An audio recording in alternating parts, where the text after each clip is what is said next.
This is the Big O Show.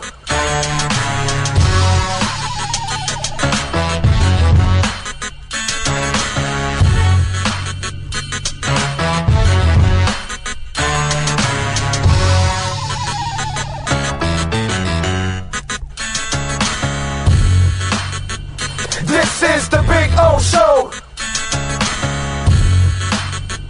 This is the Big O Show.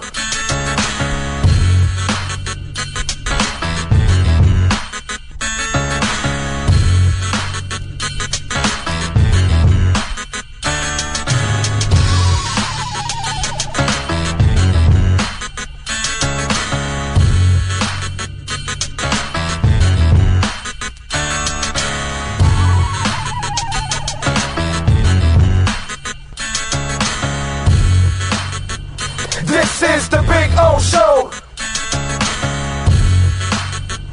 This is the Big O Show. This is the Big O Show.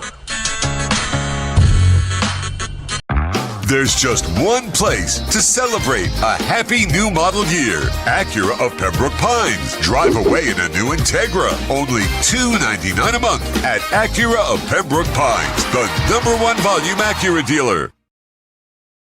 When presenting an award to an employee, athlete, executive, or fantasy GM, make sure you call Orvieto's Awards and More. For 35 years, these custom award specialists have been providing plaques, trophies, custom framing, while providing state-of-the-art laser and computerized engraving, UV printing, and glass crystal etching. They do all their engraving and printing in-house for quality control. Call Charles at 305-949-8098 or visit them at orvietosawards.com. Orvieto's Awards and More, where recognition is rewarding.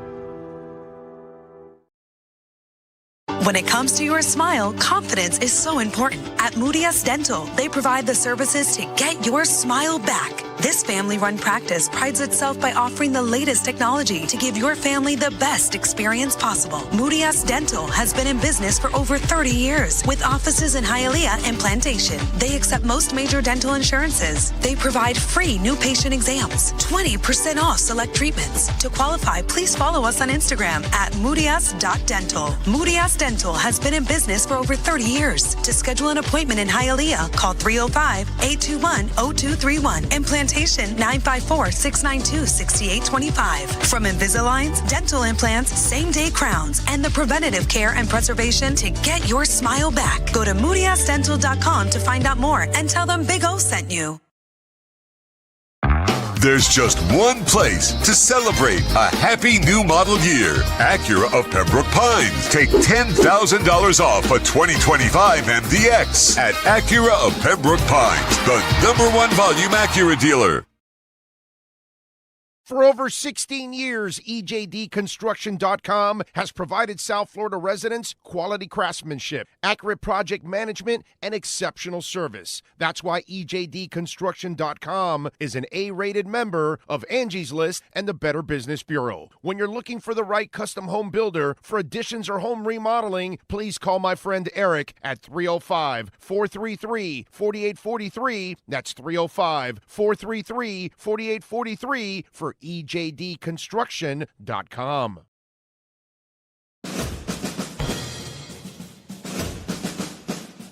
It starts every morning before the sun comes up. Projects are laid out. Plans are made. Equipment is fueled and loaded with inventory to handle all service requests. Orders are given to an army of skilled landscape maintenance professionals, certified arbor trimmers, irrigation technicians, and licensed pest management experts who fan out to communities and businesses all over South Florida. Experienced, on time, and dependable. Our staff is fully trained, licensed, and insured. Contact us by phone, email, social media, or through our website to answer all your landscape questions. We are Cutter's Edge. Total Landscape Solutions. The Sultan's choice for excitement, and a caravan of savings awaits at Toyota of Hollywood. Your wish for savings has been granted with discounts of up to $4,500. Take a magic carpet ride in a Toyota Corolla, not $24,000, $19,988. Step into our Grand Bazaar where you'll find epic savings at the #1 volume Toyota dealer, Toyota of Hollywood, on 441 between Hollywood Boulevard and Sheridan Street. Open till midnight. After 40 years, the Big Cheese Miami is still producing great Italian food. They started in 1984. Since then, they've been winning awards while being voted the best inexpensive Italian restaurant in Miami. Visit them for great food, amazing service. Witness the decades of Cane's memories. The walls are like a Miami Hurricanes Hall of Fame. The Big Cheese delivers anything on its menu or party platter menu to your home, office, or even a park for a picnic. Located at 8080 Southwest 67th Avenue, Miami. Call 305-662-6855. TheBigCheeseMiami.com, where they serve large portions at family prices.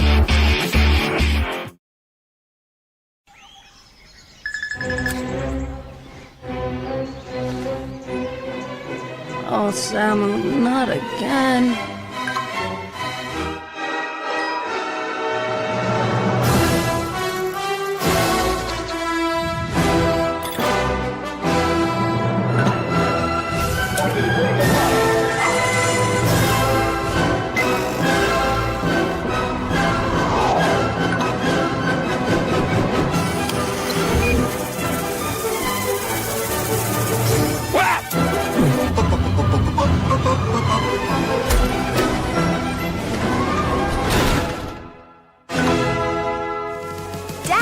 Initiating Daddy's back. Go! Set the rhythm of your smart home with Sloman Shield Blink, the new integrated smart home platform that automates your life just the way you want it. Sloman Shield Blink. Be the maestro of your own home. If you're looking to take your home or business to the next level, then RM Contractors can assist you. RM specializes in new residential turnkey, new commercial turnkey, home and office remodeling. Call them for free estimates. Serving all of South Florida, licensed and insured. Call Ray, 305-345-3649. You work hard to create the perfect atmosphere. You dream it, we'll build it. RM Contractors, 305-345-3649. Or Instagram at RMC Fisher Island.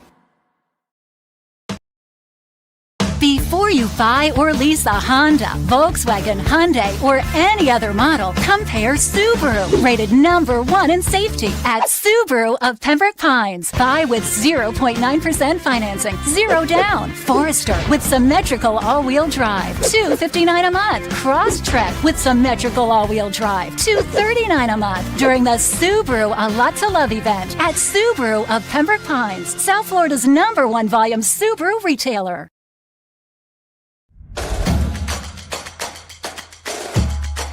Welcome to Caneswear. New store, new items, same great experience. Family owned and operated since 2010, Caneswear has the latest merchandise from the Miami Hurricanes, Miami Dolphins, Florida Panthers, Inter Miami CF, and more. Come visit us at our store in Davie on University Drive, just south of 595, or online at caneswear.com. Caneswear, the spot Miami fans shop. Hi, this is Jeff Welt from Welton Rayom. Dan and I have been in business together for over 22 years. We're not your typical lawyers. When Dan's not working in the office, he's flying his stunt plane. When I'm not in the office, I'm either getting tattooed, bowling, riding a motorcycle, or going to concerts. We might not be your typical attorneys, but we are aggressive attorneys, and we'll do whatever it takes to get you what you deserve. Consultations are always free. Call us anytime, 24/7. Welton Rayom can help. There's just one place to celebrate a happy new model year. Acura of Pembroke Pines. Drive away in a new ADX. Only $299 a month at Acura of Pembroke Pines, the #1 volume Acura dealer. The viewpoint statements or beliefs expressed on the following program by the host, guests, or callers are not necessarily the opinions of FantasyXS.com, Media Group Inc. ownership, management, sponsors, or website.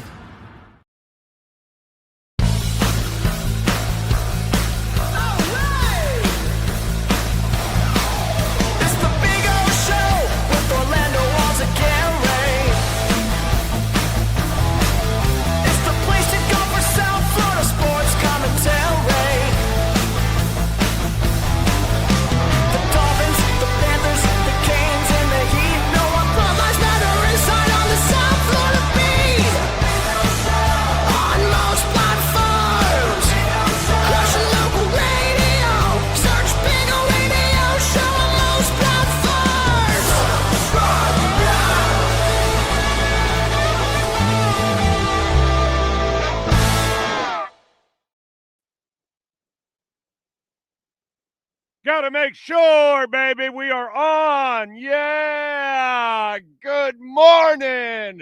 How you feeling? Are you feeling like me?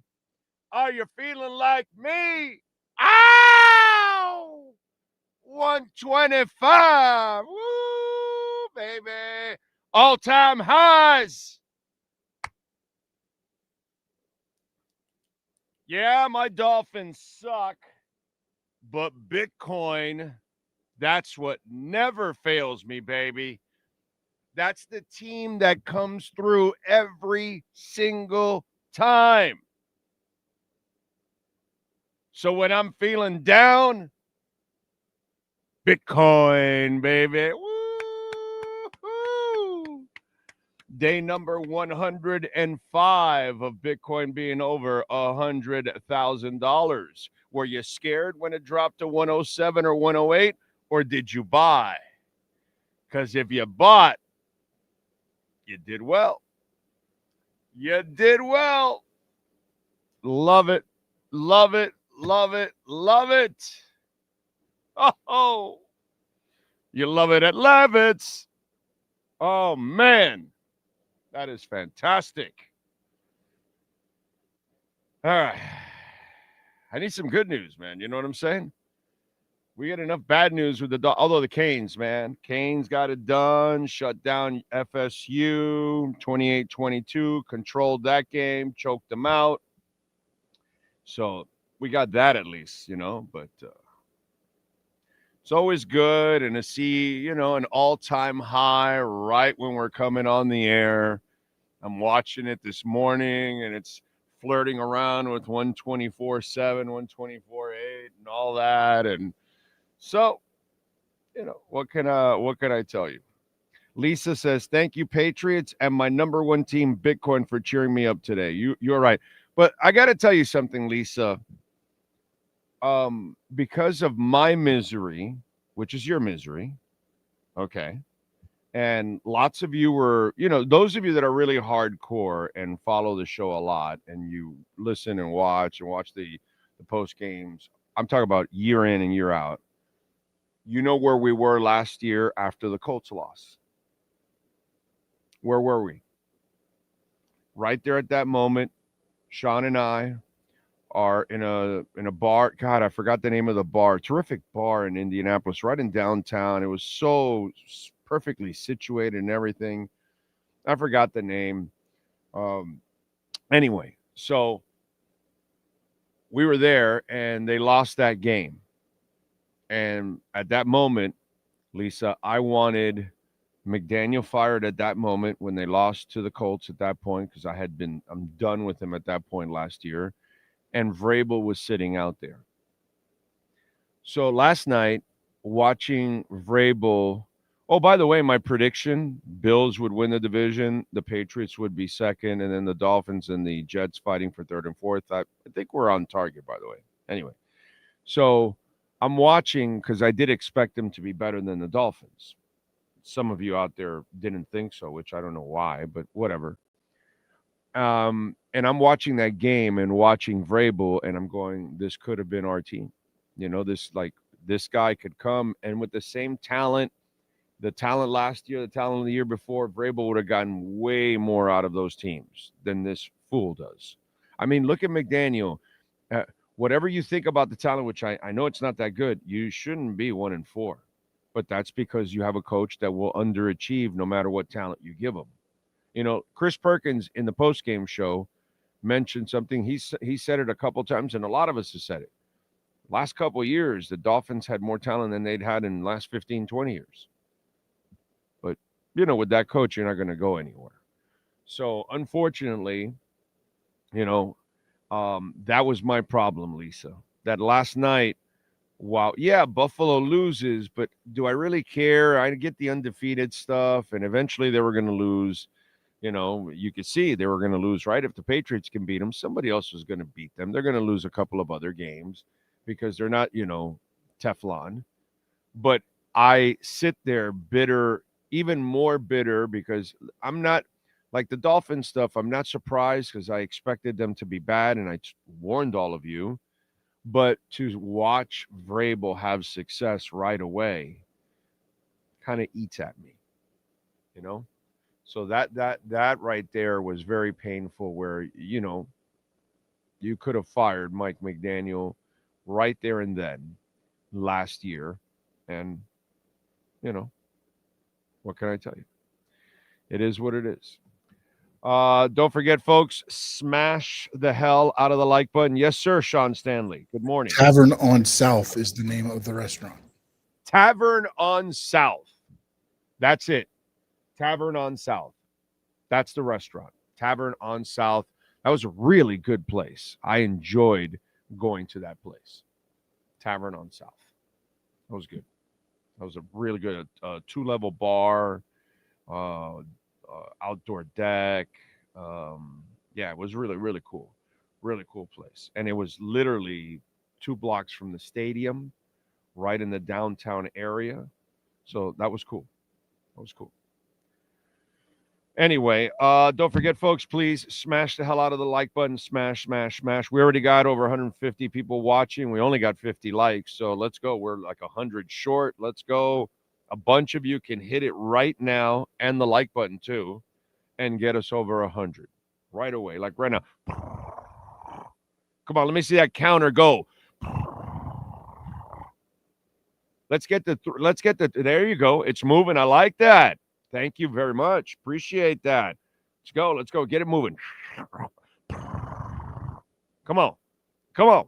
Stopped at 58 here. Come on. Let's go. Get it going to 100. Let's get a little momentum going. Get that algorithms going. Send it out to folks. All that good stuff. Remember, you can also make a donation to the show, Cash App or Venmo at Cash Big O Show. That is Cash Big O Show.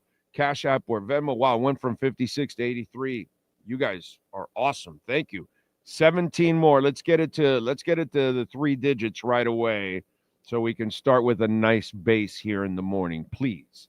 Let's do that. 17 more. All right. Ho Yoon. Thank you for the love on Venmo, sir. Appreciate you. He puts just have a great day. Thank you, sir. I got to say, Ho Yoon, with Bitcoin ripping again and to new heights. Yeah, I don't think it gets better than that right now. The only thing I need now is my Dolphins, but hey, whatever. I'll take the Canes at least. The Canes I know will get me through. So I appreciate you, Ho Yoon. Thank you very much. Cash App or Venmo at Cash Big O Show. That is Cash Big O Show. Cash App or Venmo, and you can make a Bitcoin, Ethereum, Chainlink, or Solana donation, and you can send in your questions, comments, insults, all kinds of stuff, and we appreciate that immensely. Thank you all out there. We're at 93, 7 more. We got 150 watching. 93. Let's go. 7 more. Come on. The last run. The last run to get to 100, and then we can build on that. Come on. Last run. One more. Reach out. It's maybe you got to reach out. Yeah, hit that thumbs up. Just like, make an effort to hit the thumbs up right there. That's all we're asking for. By the way, the Dolphins are underdogs at home next week against the athletic Jeff George. So the athletic Jeff George and the Chargers are 5.5-point favorites in the game on Sunday. Chargers are minus 250 on the money line. Over and unders 45, plus 200 on the money line. And by the way, the athletic Jeff George didn't do anything this week, of course, lost. Let's see, who was it that they lost to? The Chargers. Oh, to Washington, 27-10. So the athletic Jeff George went 22 of 29 for 166 yards, a touchdown, and an interception, since he's got all that athletic ability and everything. He can do it all by himself, right? Don't quarterbacks do it all by themselves? I mean, that's kind of the way it goes here in Miami, right? When they, like yesterday, the guy actually played a good game, but it's all his fault. So we'll find out next week. The athletic Jeff George comes to town against Tua.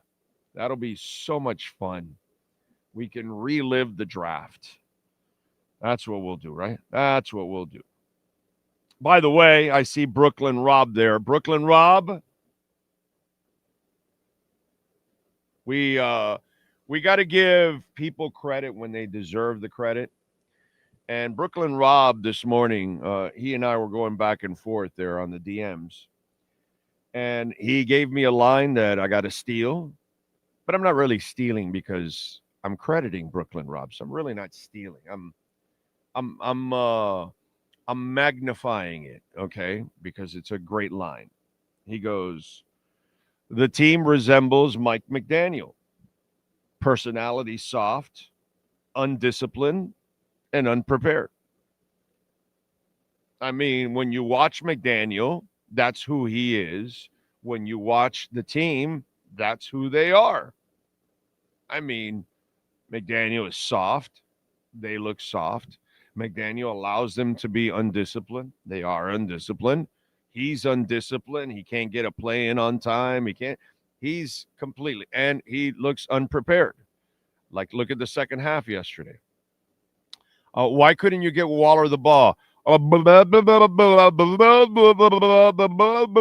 Because they coached and they adjusted, and I don't coach. I don't adjust.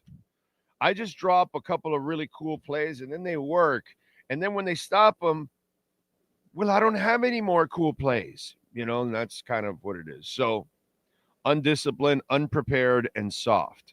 That's Mike McDaniel, and that's the team that you end up getting. So you, Brooklyn Rob, are right on target. Congratulations to you, sir.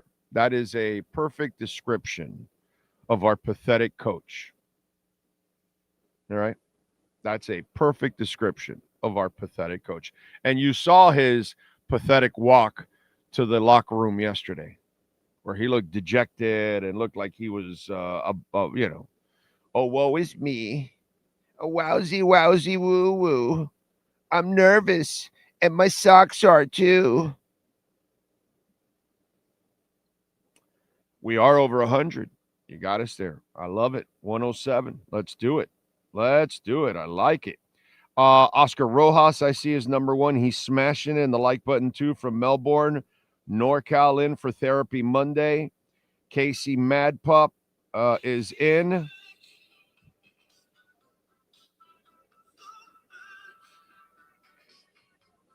Okay. All right. Interesting. This new feature from the iPad, the 26 whatever update from the phone, it has like its own answering machine. It's interesting. You don't have to answer, like when that was a call that comes in from if you have an iPhone, it's a new feature. If you updated the iOS 26, it's actually a new feature. And what you do is you go to, let me help you out here just in case. Now I got to remember after I did it. You got to go to phone. You go to your apps and you go to phone, right? I think that's how it goes. Let me make sure I do it right. But it's a really cool feature if you have an iPhone. Here you go. And it just happened. All I have to do is take off the sound. You know how you get those calls, sales calls and all that kind of stuff? All right, you go to phone, and then you go all the way down to screen unknown callers, okay? Right there. You hit the middle one, okay? It says ask reason for calling. First, you have to update it to the iOS 26 that's there. Update it, okay? It actually has a lot of really cool features, the new iOS 26 or whatever the thing is called. And then that feature, what it does is whenever those calls come in, like an unknown number, you don't know what the hell it is, it will have an AI answering the call for you. Hello? Who are you? What do you want to... And then it'll send you a text on who the person is. And when it's a sales call, they'll like, oh, yeah, I'm not wasting my time. They're not going to answer my call. And boom, they're gone. Now, if it's somebody important that's calling you from a number that you don't know, they'll leave you, it'll forward the message to you right away on the text live on your phone, and you can answer it if you feel like it. This way, you don't get duped into anything. You don't have to answer any kind of calls. Very cool feature. Is every call gonna get picked up? Probably not. I just added it, but it's a really cool feature if you have an Apple phone. Just want to throw it out there. What the hell, right? And by the way, Fort Lauderdale United, yeah, they played to a draw this weekend. Go visit them, their online store, FortLauderdaleUnitedFCShop.com. You can get tickets right there with the QR code, FortLauderdaleUnited.com. Call them at 954-241-0618. The ladies are off this week, by the way. Next week, they finish up their road trip against Lexington, and then they come back for the November 1st game against Brooklyn. And we will be there. Sean and I will be broadcasting from there. So make sure you support the ladies there at the Fort Lauderdale United. I see Jeff in Long Island, Cosa Nostra, Stephen Harris, Mr. Spock. Got 99 problems firing anyone right now will not matter. The team is now one player or coach away from 4-1. No, I know, but if you put somebody else in place, maybe at least you'll get something more competent, more respectable out there. That's all.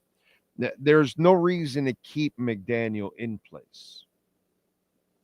That's the key. See, here's the key point. And one of the titles on there, it says Stephen Ross proves he's not committed to winning. Okay? So you made a mistake, dude. You misread the building. You misread your team. You extended a guy that didn't deserve to get extended. Now you won't fire him because you just extended him, and it's going to make you look like a horse's ass. And I don't know how much cause you're waiting for, but you've had enough now. You're a billionaire. You make tons of money. But I can tell that Stephen Ross is really not committed to winning. Because why would you keep McDaniel in place? Look, and I get it. Lots of you don't like Chris Greer. Fine. They usually do those kind of moves. If they're going to do it, it'll be at the end of the year. I keep telling you that. So forget about that for now. Forget about Stephen Ross selling. Forget about Tua also, because they're stuck with him through next year because of the salary. So all of that, in order for you to cut or trade Tua, you'd be cutting a whole bunch of other players and good players. You don't have a lot of them, but you'd be cutting some of them, because the cap hit would be just absolutely, crippling. So it will not happen. They have to hang on to him next year. So these things, but you can at least let go of McDaniel for now and find out. You put Weaver in place, whatever, you move forward. Maybe you get more competence out of the team. Maybe you don't. It can't get any worse. And if it gets worse, it just gets you a higher draft pick anyway. But by keeping McDaniel around, fans will be disenchanted. You're not trying at all. You're going to start losing some of your fan base, like in spending the money. They won't quit on you, but spending the money. I already know people that aren't renewing their tickets. You know what I mean? Now, will it be a big number? No, of course not. And they know that. They know that people will buy the tickets no matter what, and they'll make their money from TV, from suites, from sponsors. That's where they make their money. The seats are just nothing. And here you start to look at the property in Miami Gardens. Okay? Let's go over it. You got the Dolphins making you money. Okay? You got the Dolphins practice facility. Okay? You've got national championship and Super Bowls that are being played there. The team doesn't have to make a Super Bowl. You host one every 6, 7, 8 years. So you make money there from that. You make money from being in a national championship or a playoff game. Exactly, in a bowl game. So you've got all of those things going on, right? Then you've got the F1 race. You've got now Canes football, and that's going to get better and better and better. So that stadium will be jam-packed. You'll be making from parking and all kinds of other things. And, of course, the team renting the building. You got the hospital. You got the Miami Open. You've got Rolling Loud, which is one of the 5 biggest rap festivals in the country. You've got Jazz in the Gardens, which is another ginormous festival. And then you've got all kinds of concerts from whoever it is that comes to town, from Green Day to the Stones to Taylor Swift for 3 or 4 nights, which you're making so much money, at that point. Cirque du Soleil, parking, and you got so much other events that go on throughout the year that you're probably making a little money here and there from all those other events too throughout the year. They're at that place. They are printing money in Miami Gardens. Stephen Ross, in the end, doesn't give a shit if he wins or loses. That's why he extended Joe Philbin. This is why he extended Mike McDaniel. These are guys that didn't deserve to get extended. So you're really not paying attention to the team. And by the way, I have made several points throughout the offseason and this year. They weren't trying to win this year. Okay? It's proven. That is proven over and over and over again, and here are the results from it. But Stephen Ross they can talk a good game because he spends money, but I think we have to look at your actions now, because no sensible owner watches that and wants to stay with that as your leader. Where in the world does Mike McDaniel belong as a leader of a football team, dude? That guy's an embarrassment. He is pathetic. He's a joke. We all look at him as a joke. How do they not look at him as a joke? As I told several people in the building since last year and this year, that man will not save your jobs. That man is going to cost a lot of people jobs. You guys keep hanging on to somebody that continues to underachieve over and over and over again. This guy cannot coach. He cannot counter. He can't get organized. It's pathetic. And for Stephen Ross to stay with this guy just shows, man. Just shows. By the way, let's talk a little bit about Sloman's Home Shield, because they've got Shield Link going on right now. And if you're looking to improve the quality of your home and your family, you can order Shield Link. Call them at 1-800-ALARM-ME or 866-756-6467. And Shield Link combines security monitoring with cutting-edge smart home automation. This is where you can actually lock doors. So if your mother-in-law, your son, your daughter, somebody leaves the house, and you'll see the sensor. It's really cool. And it'll tell you, hey, this door's unlocked.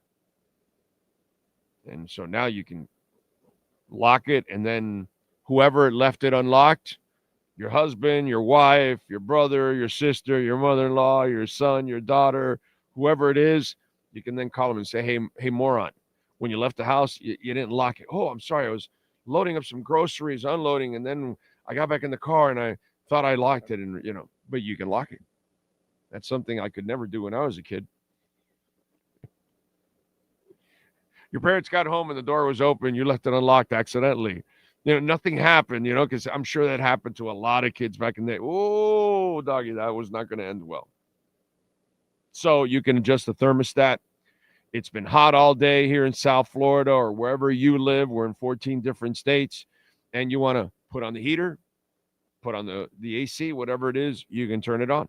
So that way the house is a little bit more comfortable. When you get there, you can switch the lights on and off. You can view the live camera feeds outside your house, inside your house, especially you have dogs like we do. I love it. I have a couple of cameras, and I can keep up with my dogs. You can also set automated routines, or if you're coming home late, you want to turn on the porch light, all that kind of stuff, you can do it. Please reach out to them. You are going to love Shield Link. It is just an absolute pleasure to work with, and it gives you peace of mind. Nothing better than that. Sloman's been protecting Americans for 100 years. Call him 1-866-756-6467 or 1-800-ALARM-ME. There you go. All right.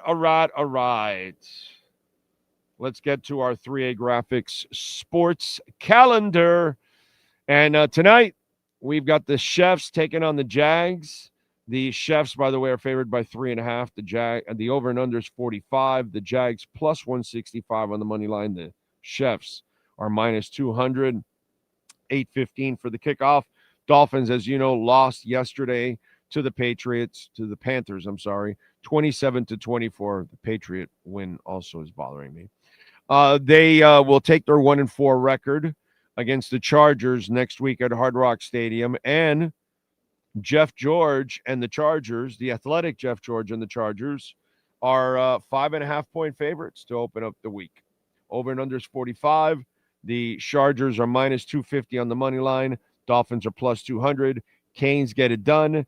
They choke out FSU 28-22. They're off this week. Next week, they'll take on Louisville at 7 o'clock on a Friday night, by the way, October 17th. Fort Lauderdale United in a rematch of the Gamebridge League finals last year.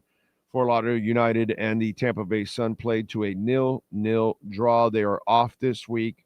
Next Sunday, the 19th, at 2 p.m., they will visit Lexington SC. And MLS action, Inter Miami revs up the Revolution 4-1. So good win for them. Next Saturday, they're taking on their nemesis, the team that has made them their bitch, the Atlanta United.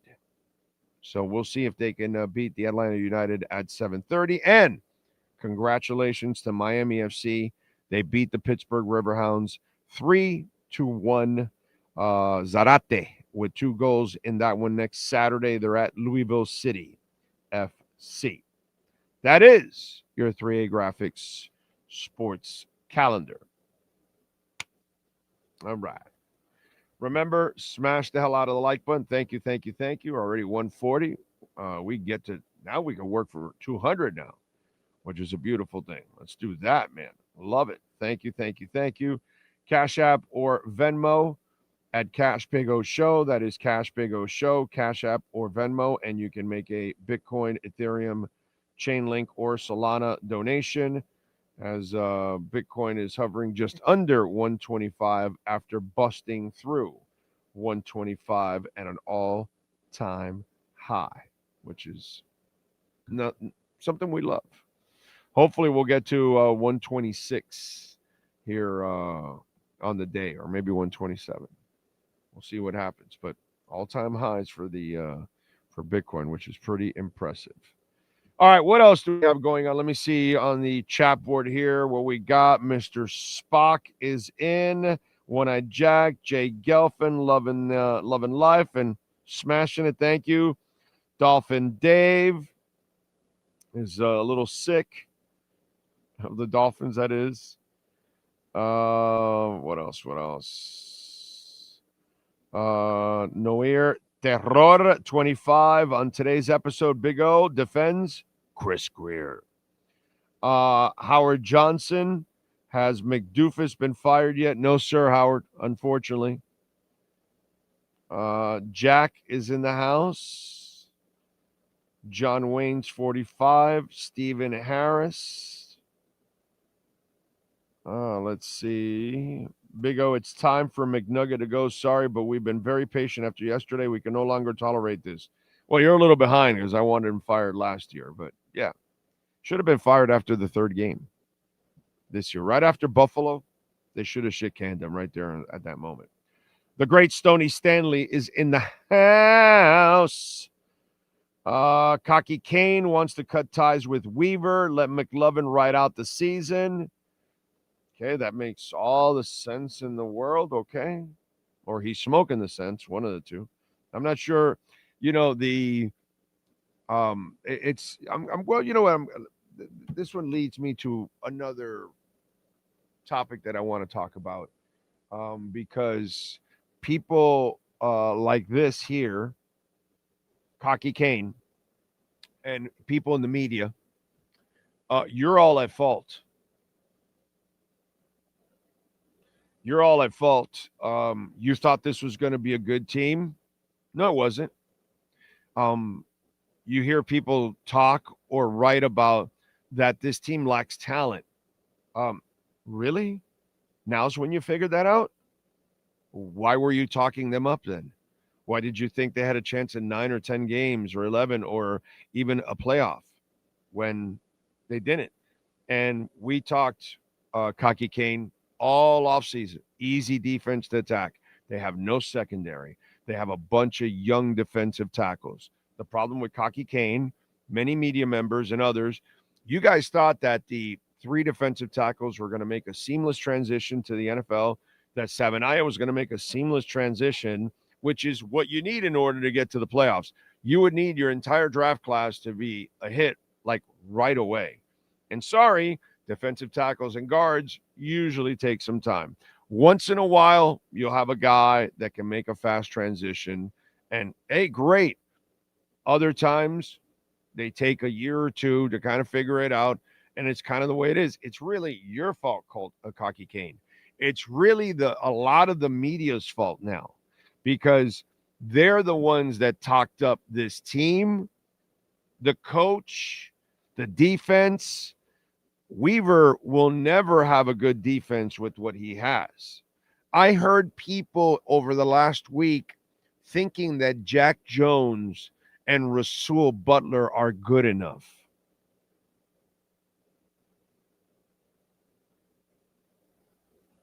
And the problem with Kaki Kane, some of our media members, people that are on QAM or whatever, they've been so beaten down by bad talent, they have lowered their standards. And then when they lower their standards, they then have way too high expectations for the people that are actually watching. So, Kaki Kane, you read it wrong. Like a lot of media members who actually thought this could be a good team or a good defense, or this had a chance to be a good season. This never had a chance to be a good season.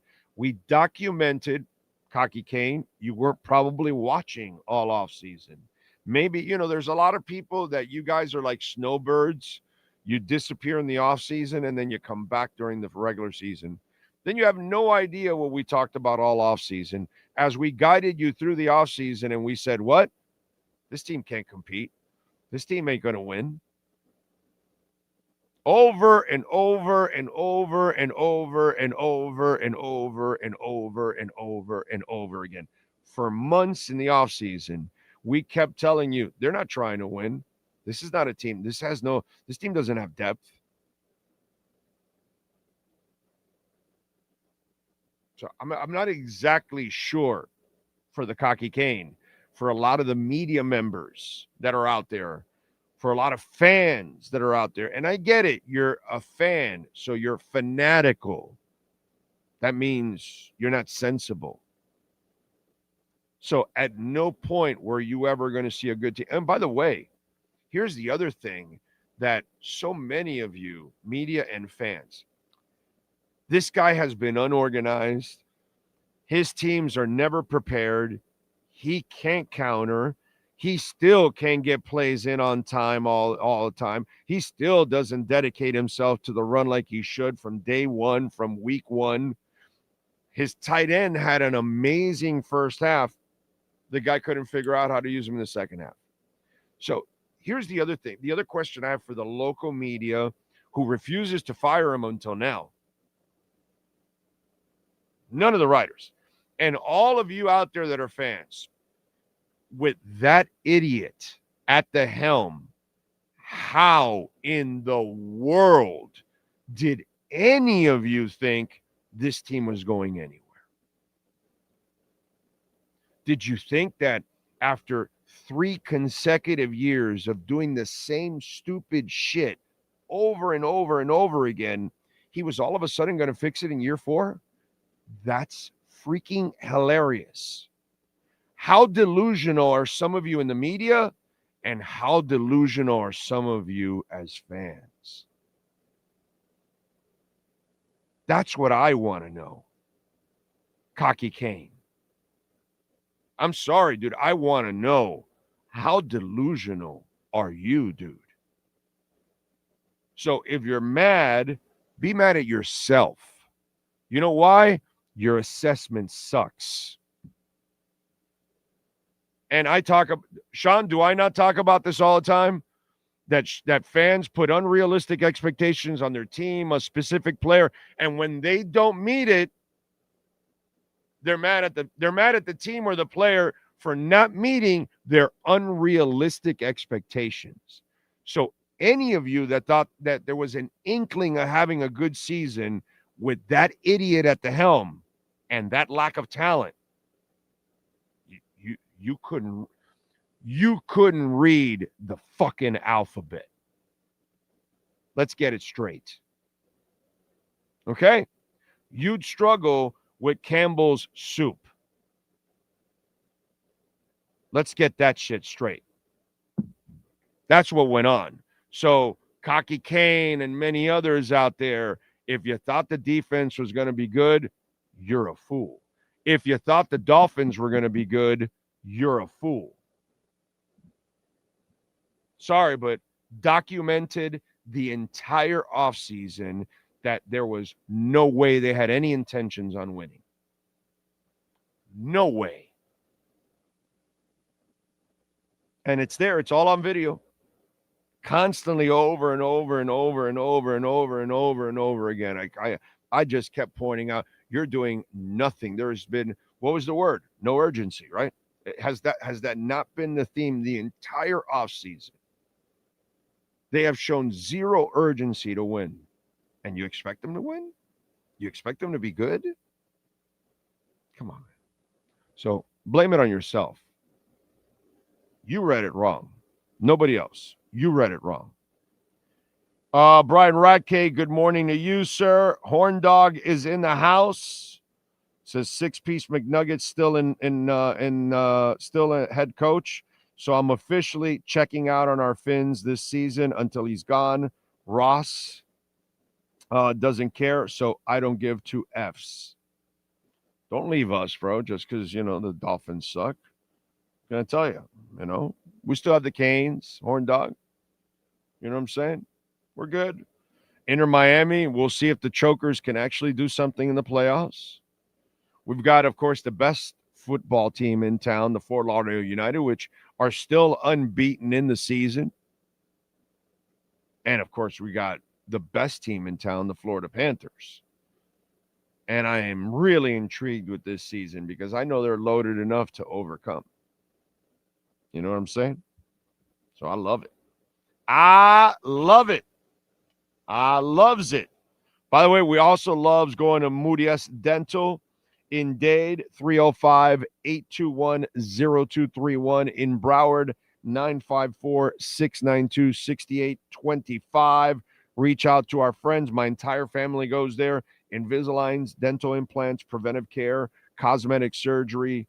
I don't read the room the wrong way like others do. We lead you to the right place. Bitcoin or Moody's Dental. So there you go. Get your smile back. And follow them on Instagram at moodius.dental. Great family. Let's see. 85 and Vibin Molina. The Dolphins look like they've been a scam job since Huizinga sold them. One Eye Jack says, at least we have Bitcoin. Damn right. Are we still over 125? Because you know how it does it. Well, we are. 125,006. It's funny how it messes around with all-time highs, and then it crashes, and it hits the all-time highs, and it crashes, and then it busts through, and then it'll go to the next level. And here we go. Here we go. Pat in Asheville says, I was at the game yesterday, and this defense is late 80s Dolphins, Olivedati bad. Anyone remember those days? 5 yards of carry all day long. Yep. By the way, you're welcome. Pre-game show, we gave you a 3-bet parlay over Darren Waller, 39.5 yards. Winner! Anytime touchdown, Darren Waller. Winner! And then Rico Dowdle over 79.5 yards. That was plus 1,500. That 3-bet parlay. So if you tuned into the pregame, because you guys have now forced me to do this, because the last 2 weeks, I forgot what listener it was that was telling me, hey, give us a 3 parlay. And so I picked them, and I lost the first 2. Okay? Lost. But this time I hit it. And I got some free Bitcoin. So there you go. You got your 3. I don't know how many of you hit that parlay. I don't know how many of you played it, because you're probably going, Rico Dowdle. No way, dude. I'm not doing that. Okay. I see the Olivadari like a part of Nashville, and I say, Rico, like I said yesterday on the postgame show, you couldn't get Rico charges on Sean Diddy, but we got Rico charges on the Dolphins yesterday. That's for damn sure. True Fin fan in the house. Magic Mark. Let's see what else. By the way, just out of curiosity, because let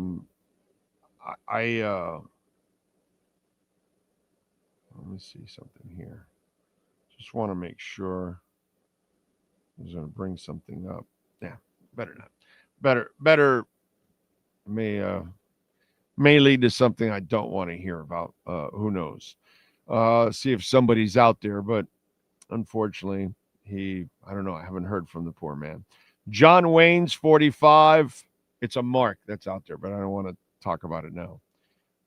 True Fin fan, Lisa, Anthony Castro. Let's see. Josh Hart. Thank Trump for what?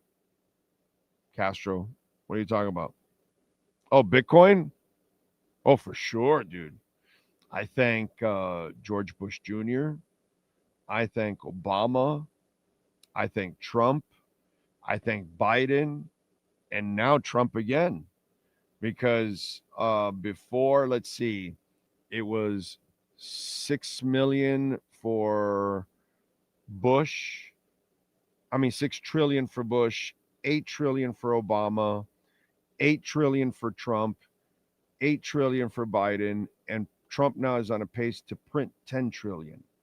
So all of the last 4 presidents, and one of them in 2 terms, are going to print so much money and devalue the dollar that it helps Bitcoin in every way, shape, and form, because that's the beauty of it, because of the incompetence that we've constantly put in the White House.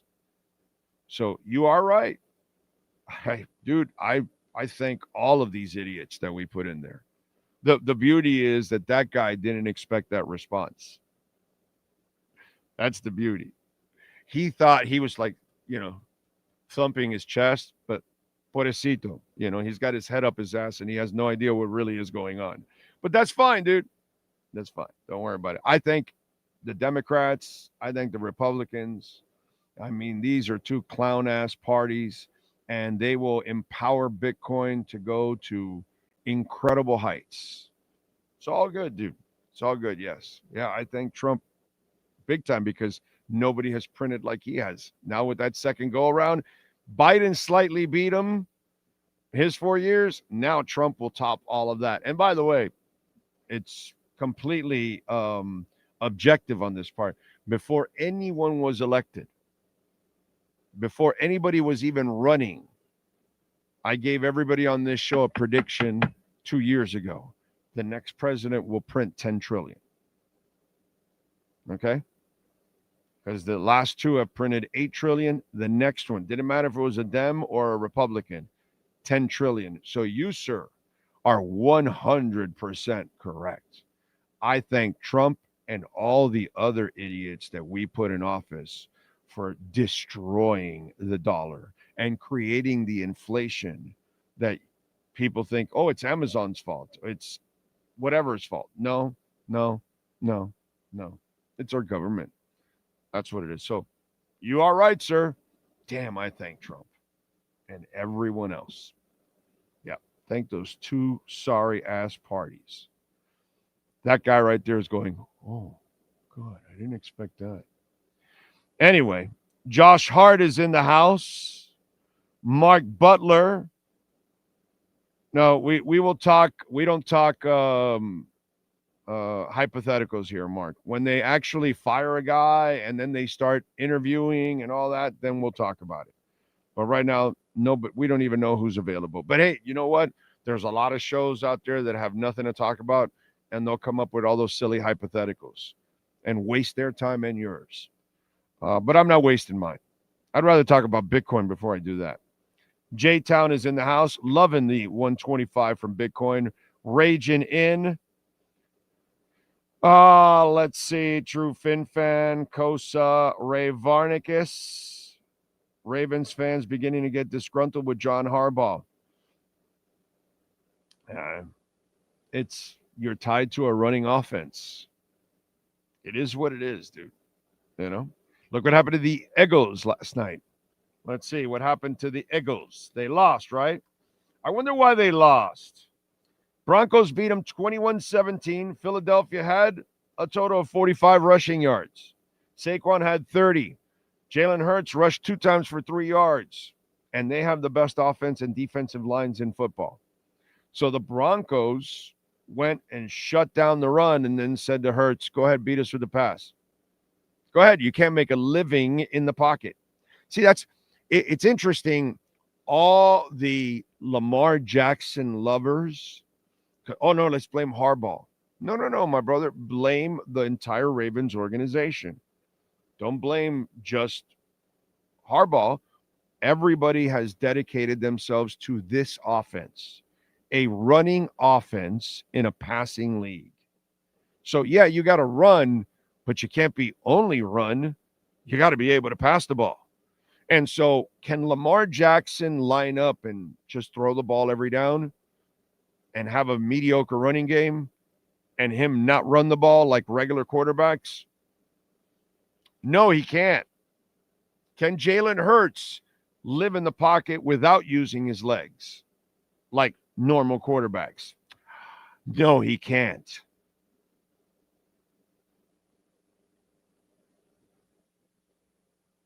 Super simple, dude. You know, it's really not that hard to decipher. And I know Lamar didn't play yesterday, by the way, just so you know. But I'm just saying, in general, they have married themselves to this offense. And it's a great regular season offense. There's no doubt. But once you get to the playoffs, the better defenses are there. And then they look at it and say, let's stop the run. Let's stop the run. Put them back there in the pocket. Make them live in the pocket. Anytime somebody tells you about Lamar Jackson, just say, hey, if you take his legs away, can he actually make a living in the pocket? And if anybody tells you yes, they're so full of shit, their eyes are brown.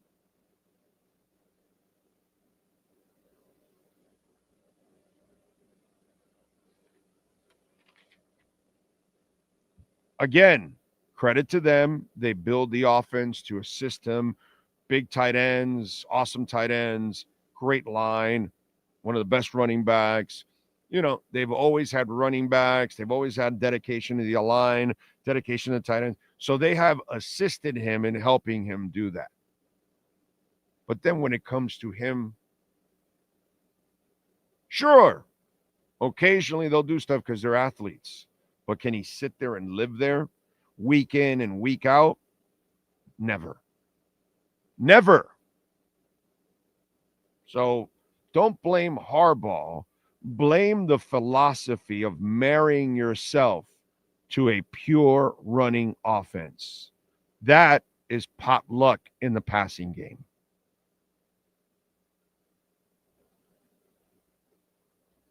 Yeah. That's it, you need like all the stars to align for you to get there. Like the Eagles, they were able to do it because their offense and defensive lines were so dominant. Saquon Barkley was the best running back in football by miles, had a magical year. So all you're asking Hurts is, kid, we only need you to complete a couple passes. That's it. That's all. A.J. Brown can't even deal with it because the guy's not an accurate passer. Delvis de Mendoza. Thank you, sir, for the love on the super chat. I'm not a Gruden guy, bro. I think Gruden's a clown. So, Pat in Asheville says, I'm afraid that Weaver may not last long enough to even become an interim head coach. Well, Pat, this is why. This is classic. You fire McDaniel after the third game in the Buffalo game. You give him the 11 days, and now he has 14 games to at least prove it. Now you keep hanging on to this moron, and you keep shortening the window, and then you have less and less and less of a sample size. And then it makes it harder for you to make some kind of opinion on it because we don't have enough. And then now you're in a rock and a hard place. And that's what they're doing. And you're right. You're 1,000% right. But why are you right? Because the idiots didn't fire McDaniel after the Buffalo game. Say, okay, hey, I'm a billionaire. I'll eat it. I screwed up. Let's fire this guy. Let's put Weaver in place. Let's see what happens. We got 14 more games, but you're going to keep this guy around when, again, it's what I told all of you out there. What did you think, that McDaniel was going to change in year 4? Like, what kind of drugs are you people on? What kind of drugs are they on?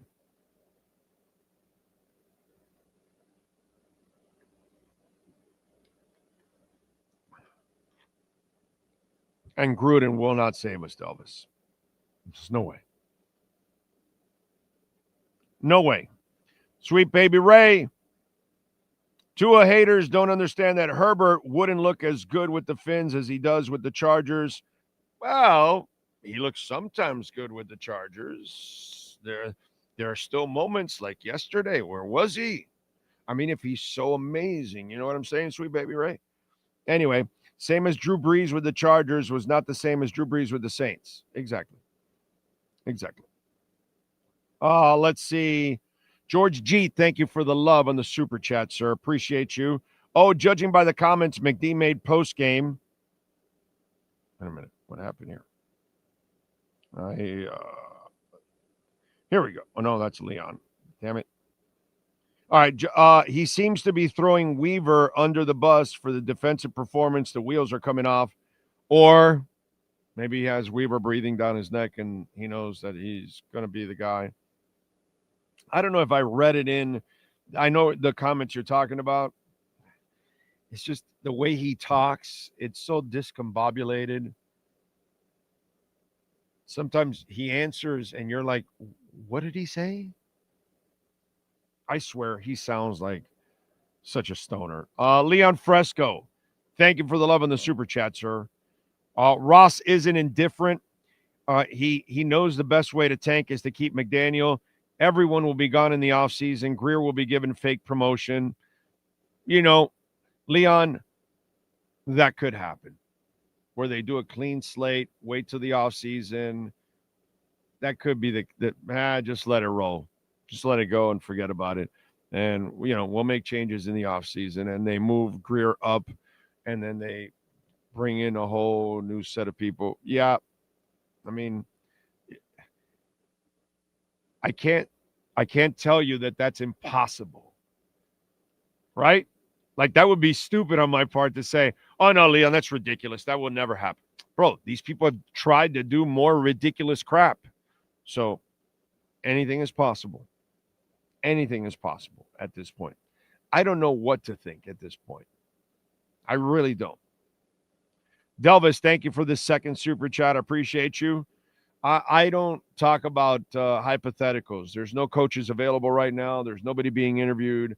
I don't know who's available. I don't know what hot coach, because we haven't gone through a whole season. I don't know what hot coach now failed the rest of the way for the season.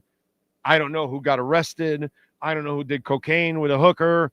I don't know anything. So right now to talk about any kind of coach is ridiculous. It's just hypotheticals. It's a waste of time. I appreciate the super chat, but I'm not wasting people's time throwing out names that nobody cares about. You know what I mean? Last year, even for fun, I said, fire McDaniel, go hire Vrabel, just for the hell of it. How did that work out? And that made a lot of sense. So why am I going to do this? It doesn't get you or me anywhere talking about a bunch of names that we don't even know if they're going to hire. These idiots may keep McDaniel around for one more year. Scary. Jake from Palatown, mostly smoke a lot of weed to be hopeful if he finally learns, but knowing the reality is he wouldn't change. Yes, exactly. I agree. Hulk Smash says, do not fire McD during the season. It only benefits the team to let him continue. This is not a competitive team. Now we're in the tank mode. Don't fire him because we're headed for the number 1 pick in the draft. You guys are awesome. Let's see what else. Dan B says, just think, Big O, when the Ravens won their last Super Bowl, Joe Flacco was the QB. Seems they had an all-around team. The defense wasn't super dominant at that time. It was a decent defense. It was that Flacco was on a roll. He threw 11 touchdowns and 0 interceptions in that run. So they had an offense, they had a decent defense, not a great defense because it was already old at that point. Ray Lewis was making tackles like 5 yards down the field at that point. He wasn't Ray Lewis anymore at that point, but they were still good enough. Good enough. And they had a passer.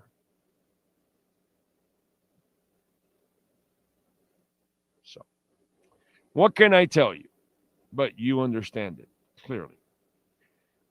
Thank you, Dan.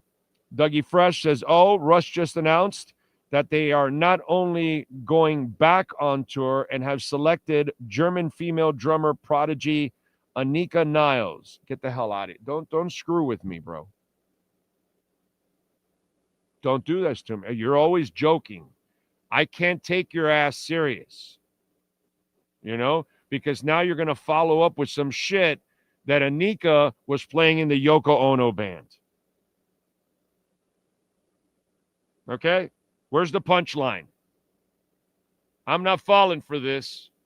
Sean, do some searching there, some research there. Make sure that my man Dougie Fresh is not playing with my feelings here. Because I'd go see him. I miss Neil Peart, but I'd go see him. Yes, sir. It looks like Variety has an article up that says they are going back on tour. Drumming for the band will be Anika Niles, an award-winning German composer.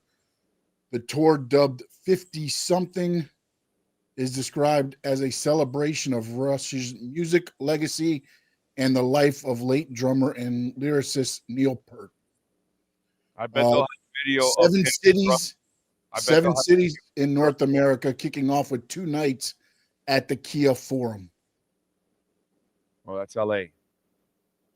Oh, dude. Of course. Do they have all the dates? I'm trying to look at right now. It says the tour will then go to Mexico City for 1 show, then hit 2 nights in multiple other cities, including Fort Worth, Chicago, New York, and Toronto, before concluding with a single concert in Cleveland on September 17th. I'm traveling. I knew I was traveling. I know for a fact that I'm traveling. There's no way they come here. You know what I mean? It's like our demo sucks. All right, I found out the dates for it. Uh-huh. It'll be June 7th and 9th in Los Angeles. June 24th and 26th in Fort Worth. July 16th and 18th in Chicago, Illinois. I'm going to both shows. If I go to one of those cities, I go to both shows. Guaranteed. July 28th and 30th in Madison Square Garden in New York. August 7th and 9th, the Scotiabank Arena in Toronto. And then it's at OH Rocket Arena, September 17th in Cleveland. Oh, man. Yeah, I'm going. Pre-sales begin on October 13th at noon. Okay, I'm going. I got to decide what city I'm traveling to, but I'm going to one of those cities for the 2 nights. And for sure, I have to see them. Yeah, that is very cool. Thank you, Dougie Fresh. I thought you were pulling. I know you, bro. You know what I'm saying? You're gonna pull some shit on me with the Yoko Ono plastic band and shit. So I expected a punchline from you. This is good. Which one are you going to, Dougie Fresh? You going to any? You're going with Victoria so we can meet up or what? Need to know. Inquiring minds want to know. You have my number anyways, Dougie Fresh. Oh, man, you have little faith. I do have some dope plastic Ono band tickets. Wow, that is so cool. That is good news. We got Bitcoin running, and we got Rush, at least 2/3 of it to return. That is cool. And for those of you that never saw Rush, I mean, this is a great opportunity. And I hope that they incorporate video of Neil Peart to drum with her at the same time, like the Who did with John Entwistle, like John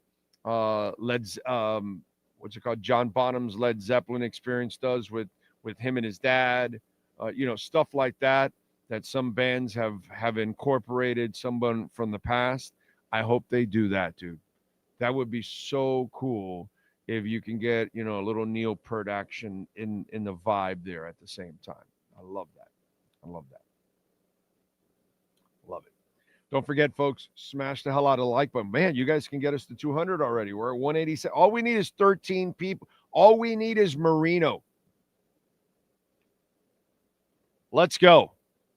We need 13. We need a Dan Marino to get to 200.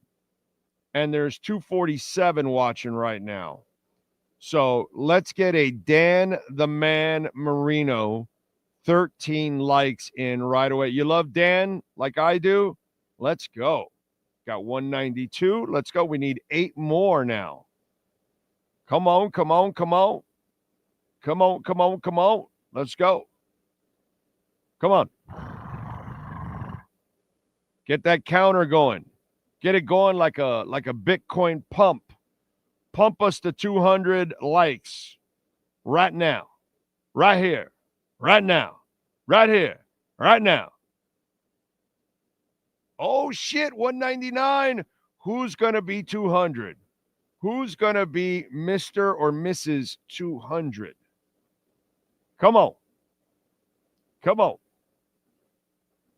3, 2, 1. 200. Come on. Somebody's holding out on me right now. Nobody wants to be Mr. or Mrs. There we go. 205. Thank you. 6 of you came in. Very nice. Very nice.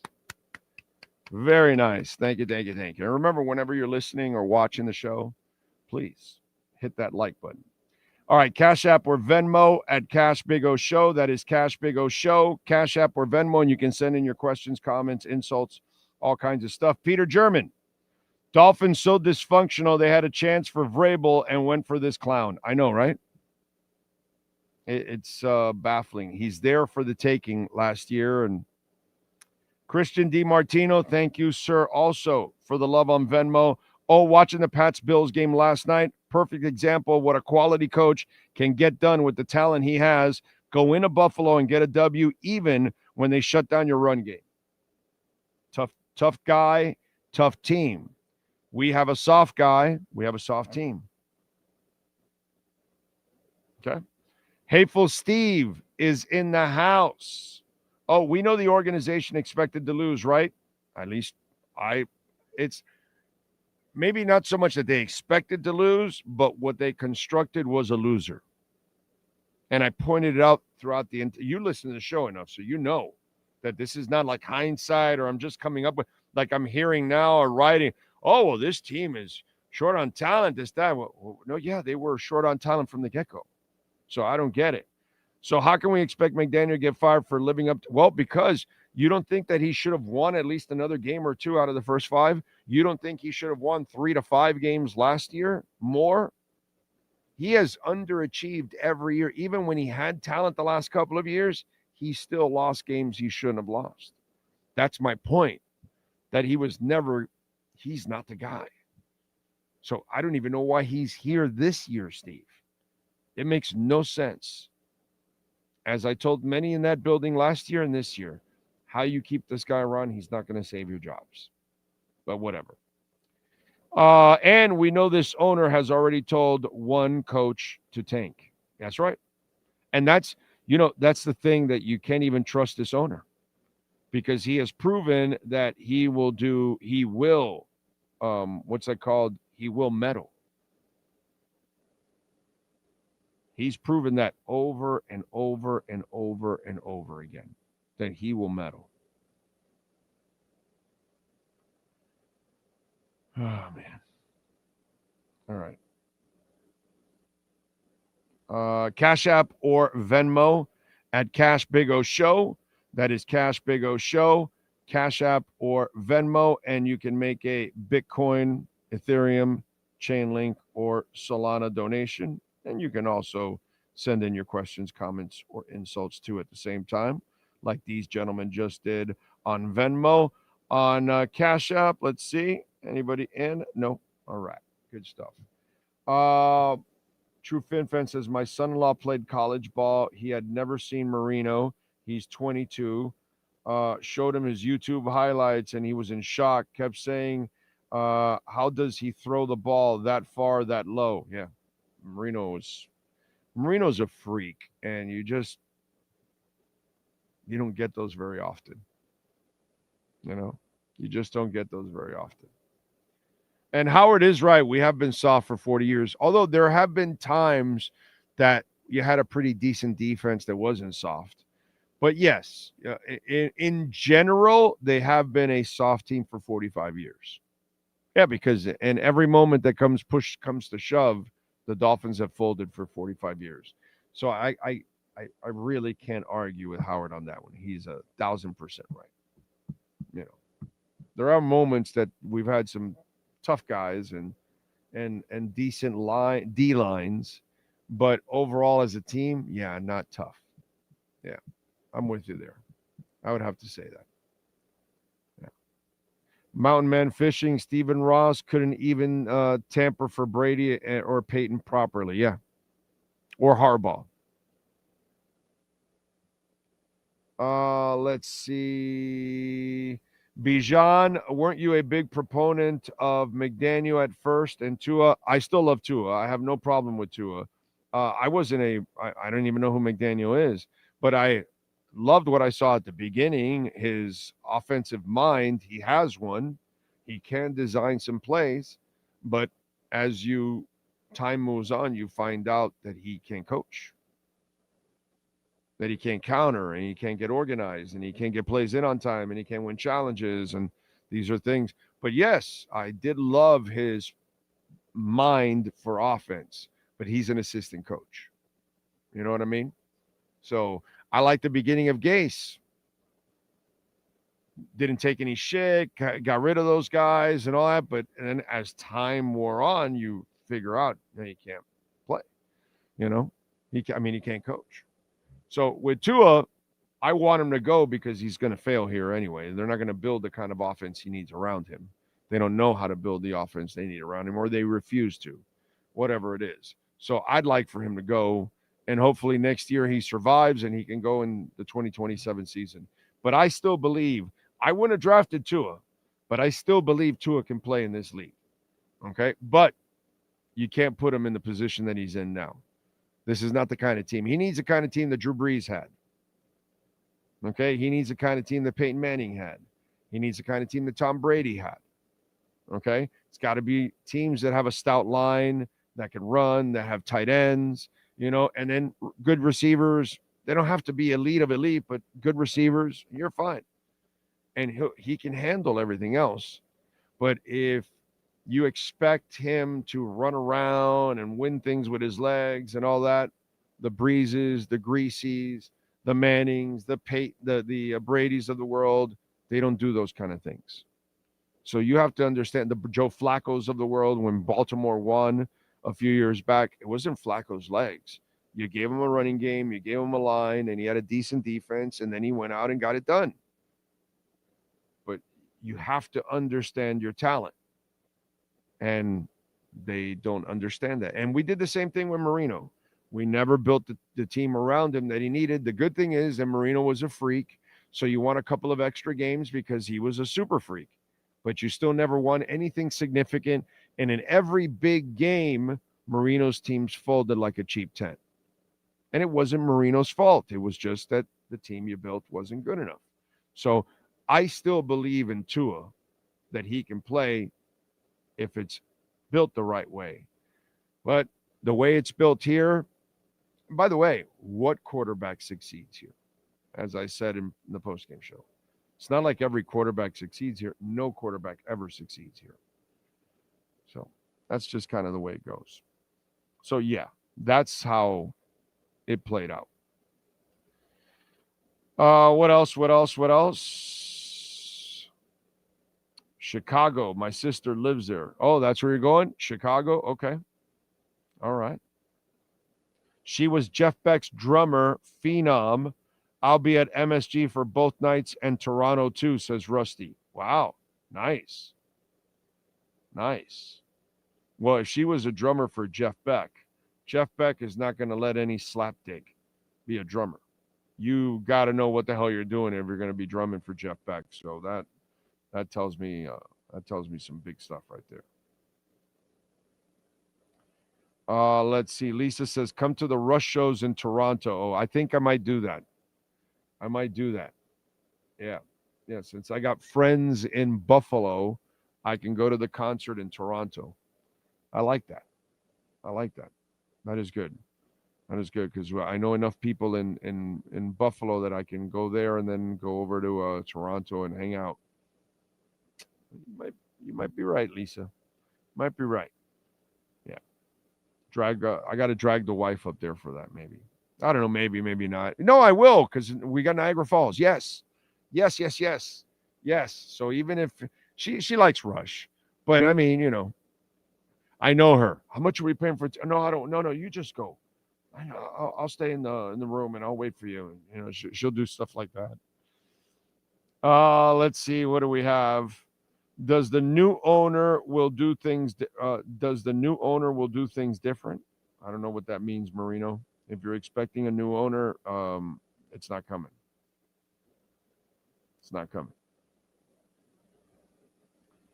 Let's see. Maybe today is the day to explain the message on the Rush lunchbox. Pert used the image of Starman facing reality and standing up to the systems of power.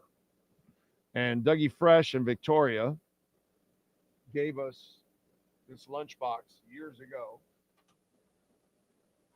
So that's why you see it back there. And by the way, I think, yes, it is. It's still there. You want to know how long ago this was? Happy 1K, it says on there. It says happy 1K from Doug and Victoria from Pensacola. That's when it was like the first. Remember, we used to put the 1,000 downloads and all that, and we used to kept 1,000 subscribers. That's what it was, 1,000 subscribers, and then it kept climbing after that. That's what it was. Thank you, my brother, and thank you, Victoria.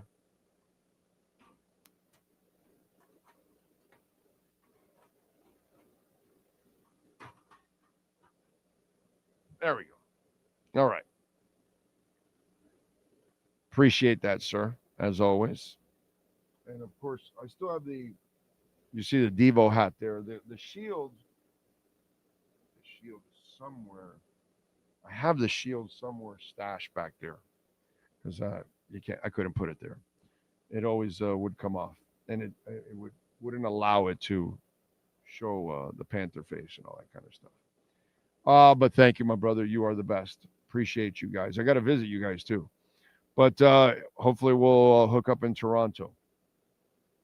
I got to talk to the wife. Got to be ready to buy them damn tickets on the 13th. You come to Toronto. Let's party. Finbase, I'll be there. I think I'm going to go to the Toronto one. Yeah, definitely. Definitely. That's a good one. And it's a great city. Yeah, definitely. And go to both nights for sure. For sure. By the way, Sean, the MSG ones, are they close to the Toronto dates? How apart are they? Just out of curiosity. I want to be a complete pig. Maybe go to an MSG one and then fly out back home.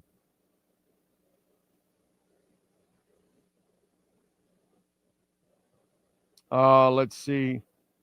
I've been out on McDaniel for a while, says, Richard Machado. But now rooting for Ravens and Browns to fire their coaches so we can get an experienced coach who plays physical football. Okay. Yes, sir. July 28th and 30th is New York. Toronto's August 7th and 9th. Okay. It's quite a bit apart, unfortunately. All right. Not close enough. But I get it. They're not even doing a whole bunch of dates next to each other because they want to kind of rest. They're not on the pace that they're, killing themselves, that they have to be all over.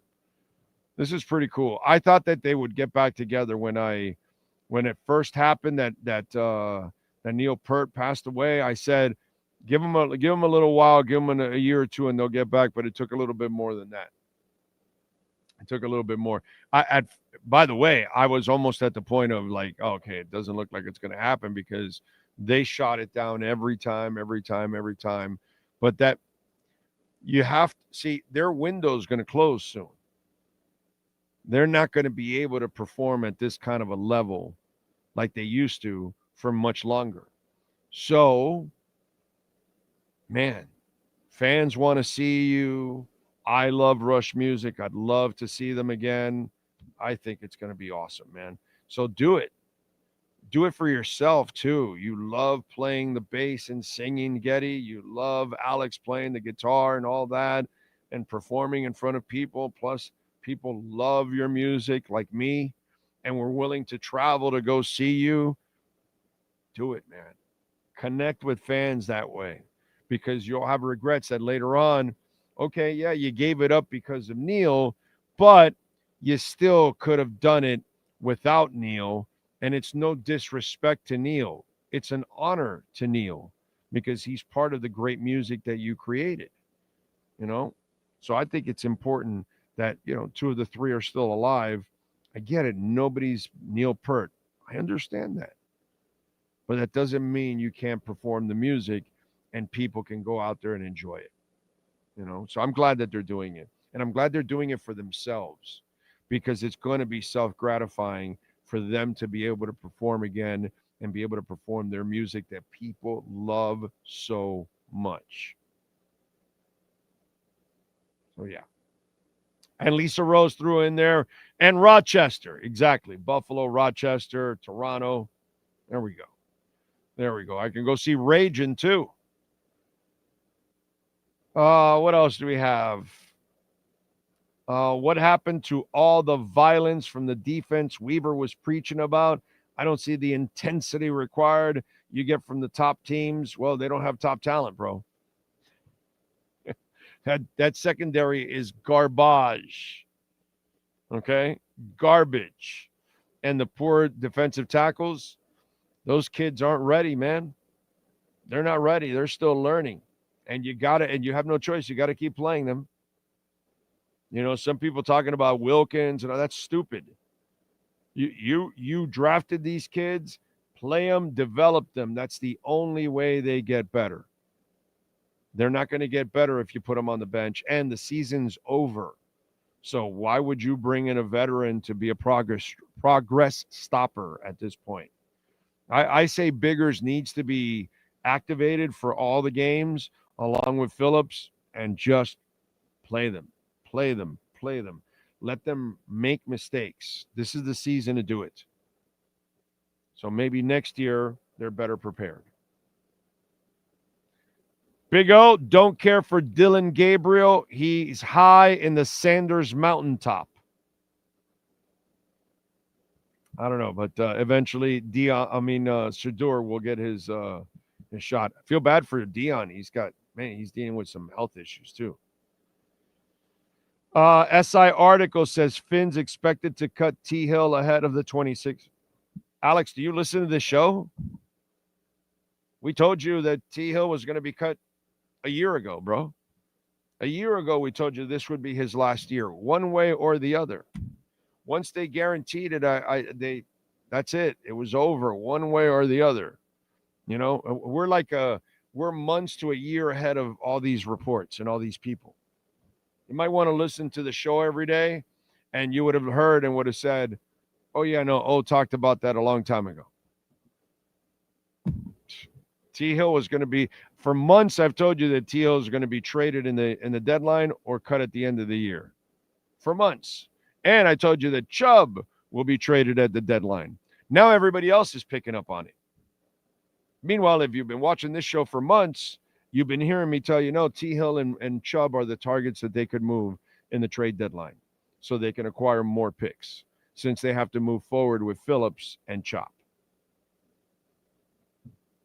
You know, just like, yeah, some of you that, tune in, you're in the know. Those of you that don't, you act like some of this news that's new and it's old as hell, Alex. Old as hell.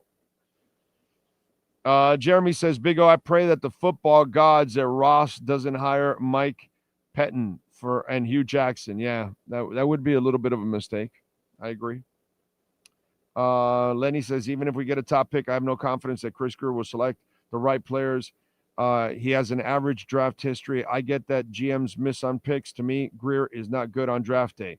Now, the whole thing of wanting to lose now to get a high draft pick.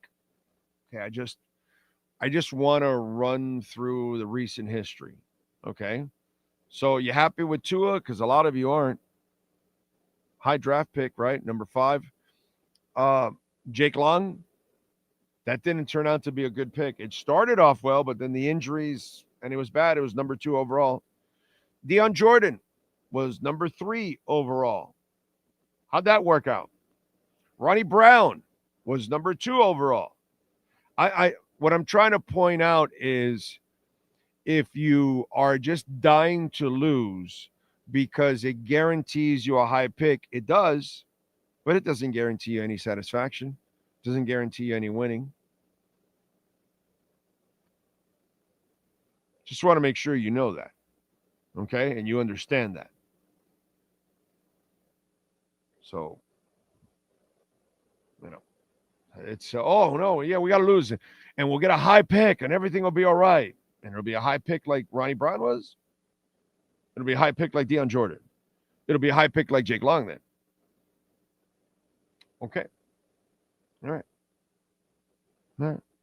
These are all top 5 picks, and anyway. When is the last time the Dolphins had a dog on defense like Brian Cox? Zach Thomas is a dog on defense. Jason Taylor is a dog on defense. They came after. Pat Surtain is a dog on defense. Sam Madison was a dog on defense. Tim Bowens was a dog on defense. So, yeah, they've selected a few. Andrew Van Ginkel was a dog. They let him go, but he was a dog. Okay. And Minka, I think, will be a dog. He was a dog for them. He was a good player. X-Man was a very good corner. He was a dog. When X-Man was playing well, don't worry about the last 2 years, but when he was on his roll, he was a dog.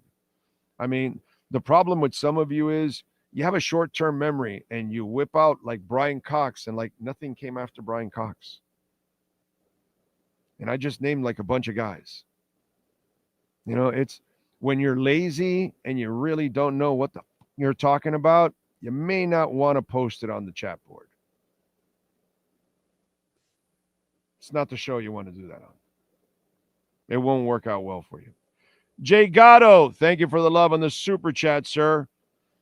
Big O, Finn's trash. I'm here for the Canes, Cats and Heat. Exactly. And the Canes, dude. I got to tell you. Malachi Tony. I watched the game. Obviously, it was great to see him win and hang on and all that good stuff and be the state champions and all that. But then I watched Malachi Tony, and we've all watched him play the game and play the game beyond his years, right? He just turned 18, and he's tough, and he blocks the hell out of people and all of that. There's some videos out there. Let me give Kane Sport a little love. I believe Furman and the boys, I think they're the ones that posted this. After the game, Malachi is out there on the field. And those of you that maybe were at the game, he's signing autographs, taking pictures, shaking hands, you know, with a whole bunch of fans for several minutes, dude. Several, just things that he doesn't have to do. People giving him the phone and he's taking selfies with them and all that. And then I watched his press conference. And how is he 18? What upbringing? Like, wow. Like, so well put together, dude.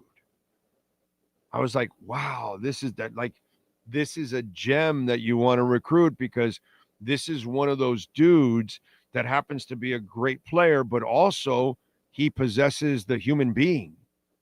You know, and it's like, wow, and a leader and all that kind of stuff, and an example for people out there in every way, shape, and form. Really, really cool, dude. He handles himself so mature in these press conferences. He doesn't get baited into all that other crap. He really rises above it. Man, Malachi Tony is top notch, not just as a player, but as a person. And kudos to Cristobal and that staff, because you can't have enough of those kind of guys, man. You just can't. Those kind of guys, they just level the crap out of every locker room. And they set examples and put pressure.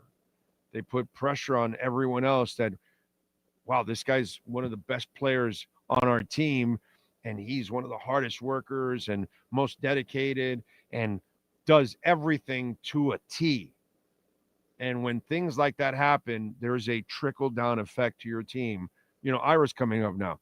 Like, how in the F are you not going to follow what Alonzo Mourning's doing and how he works, and then you're going to be lazy? Or even when Dwayne Wade on the back end of his career, okay, the easy part is talking about the front end. The back end, when he's got like 3 hours of rehab before the effing game to get ready, just to play, because his knee was mincemeat at that point. You know what I mean? And the stuff he had to do just to get ready, the professionalism. When you have people like that on your team, it's just awesome, dude. And just props to Malachi Tony. I did not know, outside of the talent, the person. And that was pretty cool to see and watch. I liked it.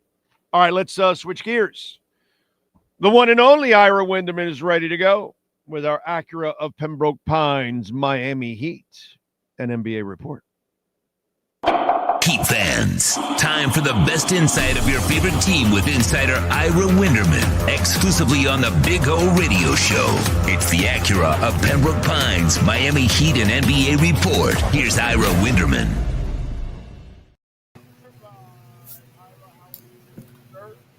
I am doing good. I'm doing better than the Dolphins. I've already had the Ask Ira email bag full of when did the Heat start. I respond by saying, hey, the Canes have already started. The Panthers are going to start tomorrow. There will be wins. It might just not be the wins you guys are looking for, but there will be wins. Yeah, no, I mean, again, for the Heat, it's more of a developmental year, kind of figure out who's who. I saw your article, whether it's going to be Yakachonis or what's it called? Scary Terry. You know, will it come down to that? That kind of stuff. And so it all depends. To me, it's what your attitude and the way you walk in, I think, will help you handle the Heat season. If you're walking in going, oh, we're going to be one of the top teams in the conference, and we're going to go out, and then you're going to be severely disappointed because you had unrealistic expectations. But if you're sitting there going, all right, I don't know. Eric Spoelstra really doesn't know what he has yet. So let's find out what happens, and let's see if we actually get a nice surprise, out of all of this. That's kind of the way I think you want to go into this Heat season with an open mind, because there's really no way of knowing what's really going to end up happening. It's interesting because I've been working with Orlando probably for 3 decades now, and to hear him offer a reasoned perspective, and to hear a reasoned perspective from Orlando Alzagari, I can appreciate that, because there are different expectations depending on the team. I think our expectations on the Dolphins entering the season were contend for a wild card, at least try to. Not mine. I told everybody it would be a shit season. I said the upward expectation. Maybe 7 wins, I said, is like a max. Right, but I thought I kind of documented all year that they weren't, that the roster they built wasn't one to win in this league. And I thought that was the optimal expectation. I think with the Canes, after all they've been through in the ACC, is just get to the ACC championship game, just get to the playoffs somehow. They met that. I think when you look at Inter Miami after last year and what happened, it wasn't as much the supporter shield with all the tournaments they're in. It's winning the playoffs, and we'll find that out. We know they're going there. So it's perspective. With the Panthers, it's nothing short of compete for the cup. I understand the Barkov industry, but Maurice is a master. He will get them ready at the right time. Do I think they'll have – And they're deep. They have several stars on that team. You still have Sam Bennett. You still have Reinhardt. You still have talent. And in the NHL, everyone knows it's about the talent. And for the Heat, it's just show a competitive bent with this roster so you can move forward into a better place. And I think they can meet that mandate. And let's be honest, Big O. Let's throw in another component here.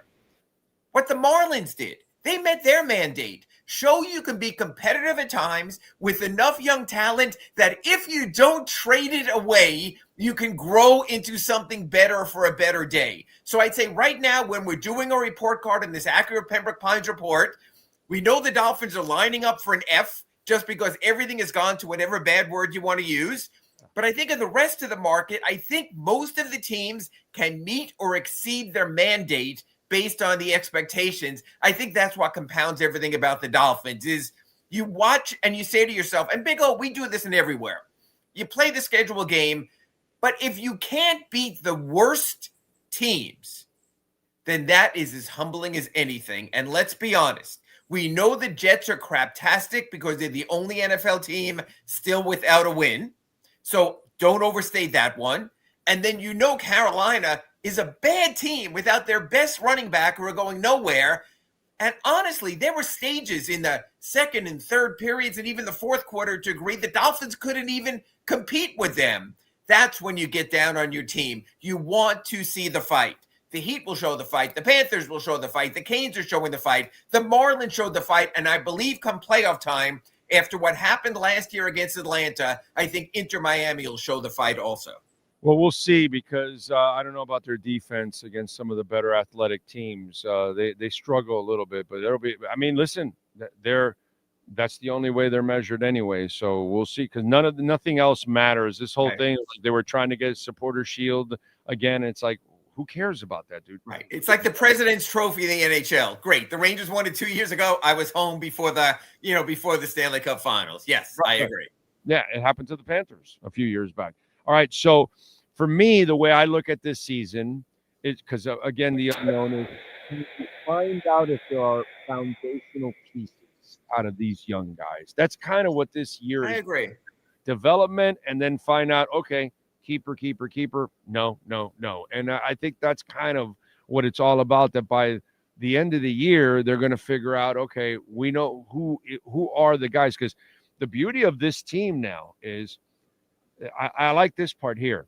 You have no stars to lean on. Mm-hmm. So everyone else has to either elevate themselves to be a star, to be a leader, or anything like that. So now the trials and tribulations and the mistakes and your head running into a wall and all the crap that's going to happen, the shit will hit the fan several times, and you're going to find out who's who. And that's the beauty of this season for some of these young cats. We're going to find out what they're made of. And you also need to push them to see what they can be. For example, in my Ask Ira today at sunsentinel.com, I wrote about Nikola Jovic and Khalil Ware. And a lot of fans are down on Spoelstra for not starting Khalil. And you know what? Sometimes you need to push players to be their best selves. So for the Heat fans out there who want to gift Khalil the starting role, hey, we saw how that turned out with Hassan Whiteside. Make the kid earn it. Is Khalil talented? Yes. Is he tall? Yes. Does he have the motor needed to win? I don't know yet, Big O. I need to see that. And if it means Eric Spoelstra riding his butt, then right away, because we need to find that out. Because as we saw, Nikola Jovic showed enough. He merited the extension. We're not sure about Tyler Hero. That extension probably is going to be put on hold. He picked up the player option for one more season on Khalil, but he has to show more. I like Eric riding his players. I like that nothing is gifted this year. We don't know who's going to start, who's not going to start. Make the players earn it. Listen, the problem is we're frustrated with things that have gone on with the Heat because now they've become a play-in team at best. And now there's a year where they may not even be a play-in team. Who knows? Possible. So people are so frustrated that they're reaching for things like this with Khalil Ware. And what I would say to anybody else that would say this, okay, I'm sorry, I must have missed it. Is this the team that players come here, underachieve, and then they leave some and go somewhere else to excel? Or is it that everybody comes here and plays their best basketball and they go to other places and never play nearly as well? But they cash in. Yes. Right. Yeah, they cash in. But my point is, you saw their best here. So it's not like talent comes here and never develops and goes somewhere else to develop. No. You maximize who you are. I don't care if you're Jimmy Butler or anyone else. You will maximize your career right damn here when it's all said and done. So if they didn't play Ware or they didn't feel like he deserved to start, they must know something behind the scenes. And we know.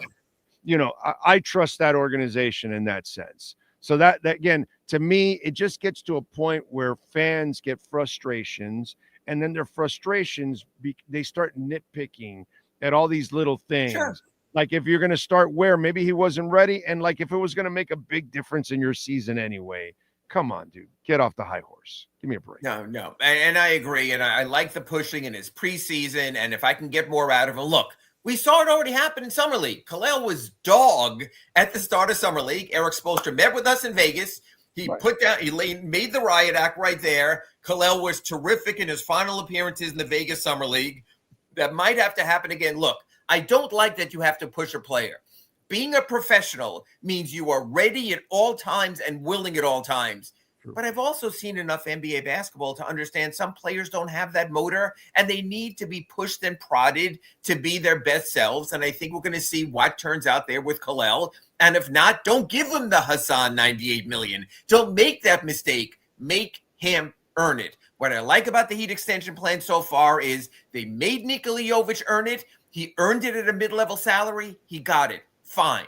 They're waiting on Tyler Hero because they need to see more, as do you, as do I. Fine. They're waiting on Khalil to start to see if he does more. Fine. I like it. I like a meritocracy. We don't always see it in sports. Instead, we see dogs get a chance simply because they were drafted high. They were first-round pick. They have to be a star. We signed them in free agency. I like this approach a lot better. Yeah, and what did you think of the contract they gave Jovic? To me, this is not even a crippling contract or anything like that. It's mid-level money. It buys you time for his development, really is what it is. And you'll find out over these next couple of years, is he the guy or not? And then you'll move on.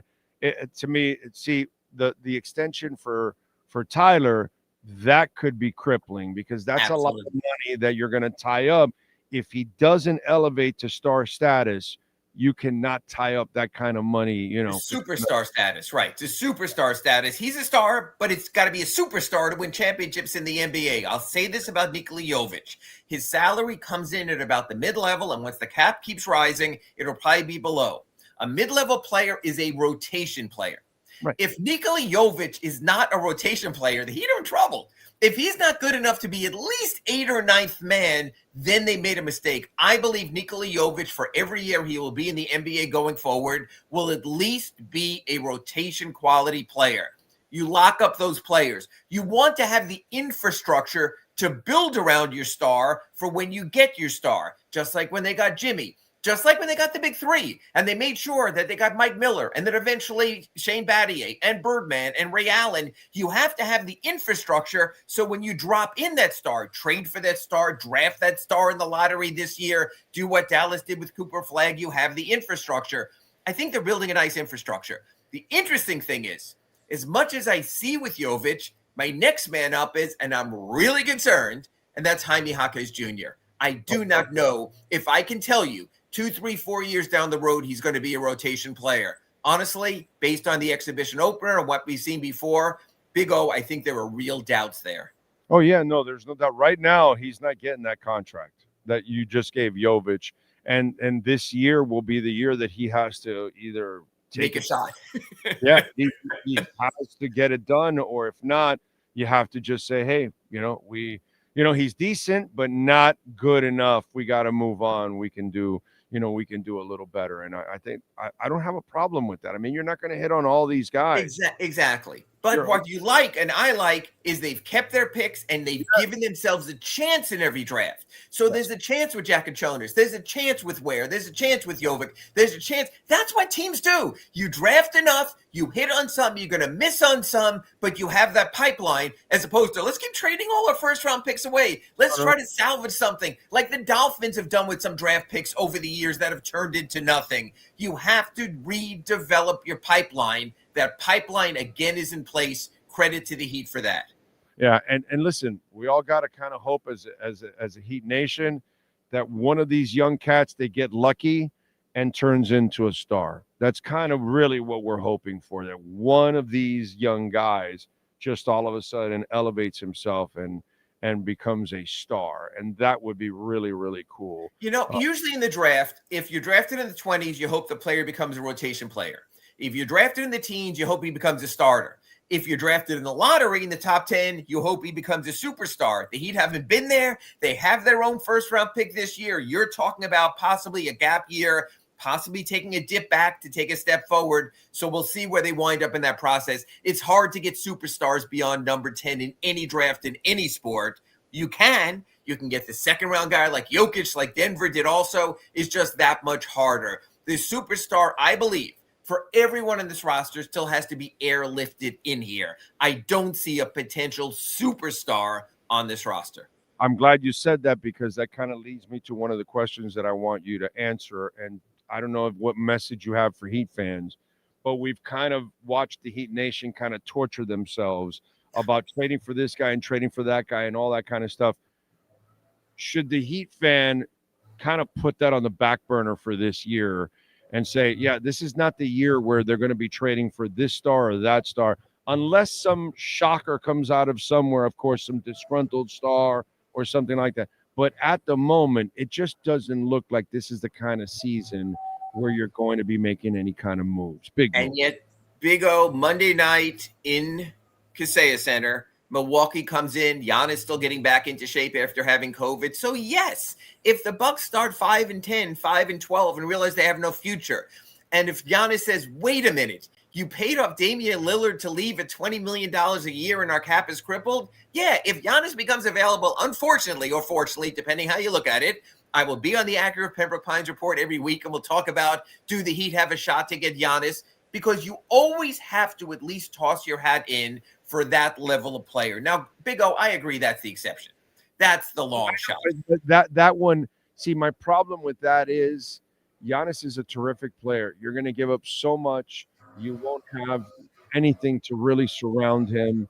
It'll be a problem for you. And he's aging at this point now. Now you're getting the back end of his. But so tempting.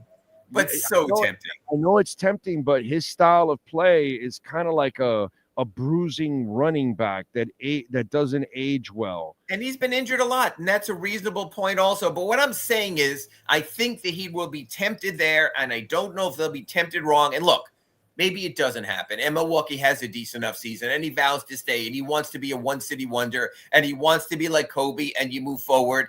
Yes, that's absolutely the possibility. But stars always shake free in this league, so you have to at least keep your radar up, develop your young players, have the assets to chase someone. But I agree with this. It can't be a foundational piece for 1 or 2 years. It can't be the Durant type. It can't be what Golden State did with Jimmy Butler. It has to be a guy in the sweet spot of his career where if I'm trading away these nice pieces I'm developing, I have to be assured I'm getting 3 or 4 peak career seasons out of said player to make that move. You can have it both ways, but you have to be shrewd.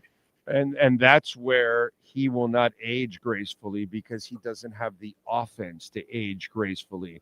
As in Dwayne Wade aged gracefully because he could adjust that he wasn't the same player that could attack the rim, but he could still play around the rim with his shot and those kind of things and the little teardrop. And I'll give you another example. LeBron James made himself one of the best 3-point shooters in the history of the NBA. That's how you age in this league. You diversify your game, you take your game out of contact, and he's still a top 10, top 15 player in the NBA right now because of that. So I do agree you have to be careful. Giannis is not that. He doesn't have that skill set, and if he cannot athletically get around you and do all the stuff that he normally does, that stuff does not age well into your 10th and 12th and 15th seasons. And he doesn't have the skill set to adjust his game and become another player like Dan Marley did. We traded to a lesser level, but yes. Yeah. We traded for Thunder Dan, but unfortunately the back injury, he had to then adjust and become another player, and he became Athletic Dan on the perimeter instead. You know what I'm saying? 3-point Dan. But to his credit, you took away Thunder Dan, and he still became a damn good player for you overall. And the other player of concern I have is I could see things blowing up with the Clippers with Kawhi Leonard, and I don't want to touch that because I don't want to bring something toxic into your locker room after finally getting rid of Jimmy Butler. So that's one I would say, in my view, I don't care almost the price. To me, that would be a hard pass. All right. What else are you working on in the Sentinel so folks can check you out, my friend? Well, it's extension season. So, of course, Nico got his. We're waiting on Tyler. Norman Powell is available and eligible for an extension. However, if he waits 6 months after his trade in July, he's eligible for a bigger extension. I'm curious how that plays out. At the moment, I agree with you. I am not paying into the future. But once they paid for Nico, and if Andrew Wiggins opts into his player option next summer, they're not going to have space anyway. So I think until the next contract window opens for Norman Powell in January, I want to get a read. I want to get a read how he fits, if he still has it at 32, if he could be a replacement for Tyler, if you don't want to pay for Tyler. So I think the next 3 or 4 months will be interesting from Norman Powell now that his extension window is there. I'm not saying extend, but I'm saying you have to consider the possibilities there. So that story just posted at sunsentinel.com. Be on your doorstep, hopefully in the morning. And follow him on Twitter at Ira Heatbeat, and make sure you subscribe to the South Florida Sun Sentinel. Ira, as always, thank you, my brother. Appreciate you. We will catch up next week. Catch you next week on our Acura Pembroke Pines report. Thanks, Big O. Thank you, sir. There you go. And by the way, we got some great lease features going on right now. The Happy New Model Year sale going on. The ADX, a beautiful sedan, $299 a month, 4.9% financing for 60 months. The 2025 Integra, again, beautiful vehicle, $299 a month, 3.9% financing for 60 months. The RDX, $419 a month, 4.9% financing for 60 months. Go see Larry Schlossberg and Pat Nasto, Tony Stampone, all the great people out there. By the way, if you own or lease an Acura, Mike Chan and Jordan Ferber do an outstanding job, man, in that service center. And it's a really comfortable service center. They've got some chairs out there and couches to hang out. They've got TVs. They've got complimentary water for you. They've got a nice little cafeteria so you can relax and wait while they're changing the oil, rotating the tires, whatever it is that you need to do. And they'll take care of you there at 15601 Pines Boulevard, just off of I-75 in Pines. Finest dealership in the business, baby. It is Craig Zinn's Acura of Pembroke Pines. You've been listening to the Acura of Pembroke Pines Miami Heat and NBA Report with Ira Winderman. When you're looking for award-winning service and great deals from the #1 volume Acura sales dealership in the Southeast United States, you go to Craig Zinn Acura of Pembroke Pines at 15601 Pines Boulevard in Pembroke Pines. Remember, you can make a donation to the show, Cash App or Venmo at Cash Big O Show. That is Cash Big O Show. Cash App or Venmo. Sealer, by the way, is a dog, Juan Mendoza. There you go. See, the guy just throws hey, we haven't had anything since Brian Cox. And there's like a whole bunch of guys. Whatever, man. It is what it is. What are you going to do? You know? But the coaches have been really bad here. That's been the real depressing thing for the Dolphins. Jamie Zorria, Big O, I don't know if you remember, but you said after the Buffalo game that you would not be surprised if the Dolphins only won one out of the following 2 games. Yes, I do remember. I have the note there that says I expect to lose one of 2 games. I put it there. I hadn't mentioned it yet, but thank you for the, well, I mean, Jamie, you watch every day, dude. You're amazing. You're one of those hardcores. And I kept telling the guys in the interviews that, yeah, I expect them to lose one of these 2 games. I mean, I'm just, I can't sit here and lie to myself or lie to you guys about what I think about these teams. And I get it, dude. We have people in our business that are afraid to be completely honest. So they want to play the fanboy, fangirl role because they don't want you to dislike them or all that kind of stuff. Like I told Antoine Staley over the weekend on Twitter, because he said he predicted that the Dolphins weren't going to be very good and that most people weren't doing that. And I said, yeah, well, I think somebody then said, no, Big O was saying it. And then I retweeted Antoine and that person. I said, we said it. You know what I'm saying?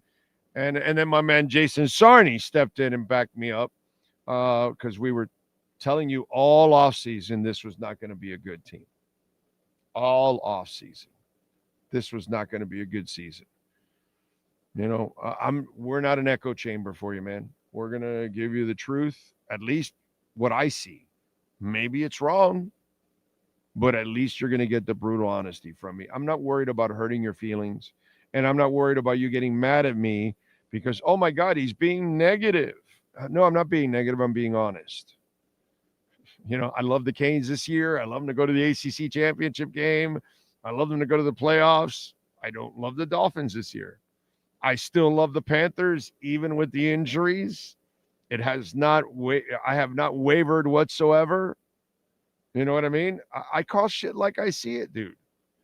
That's all.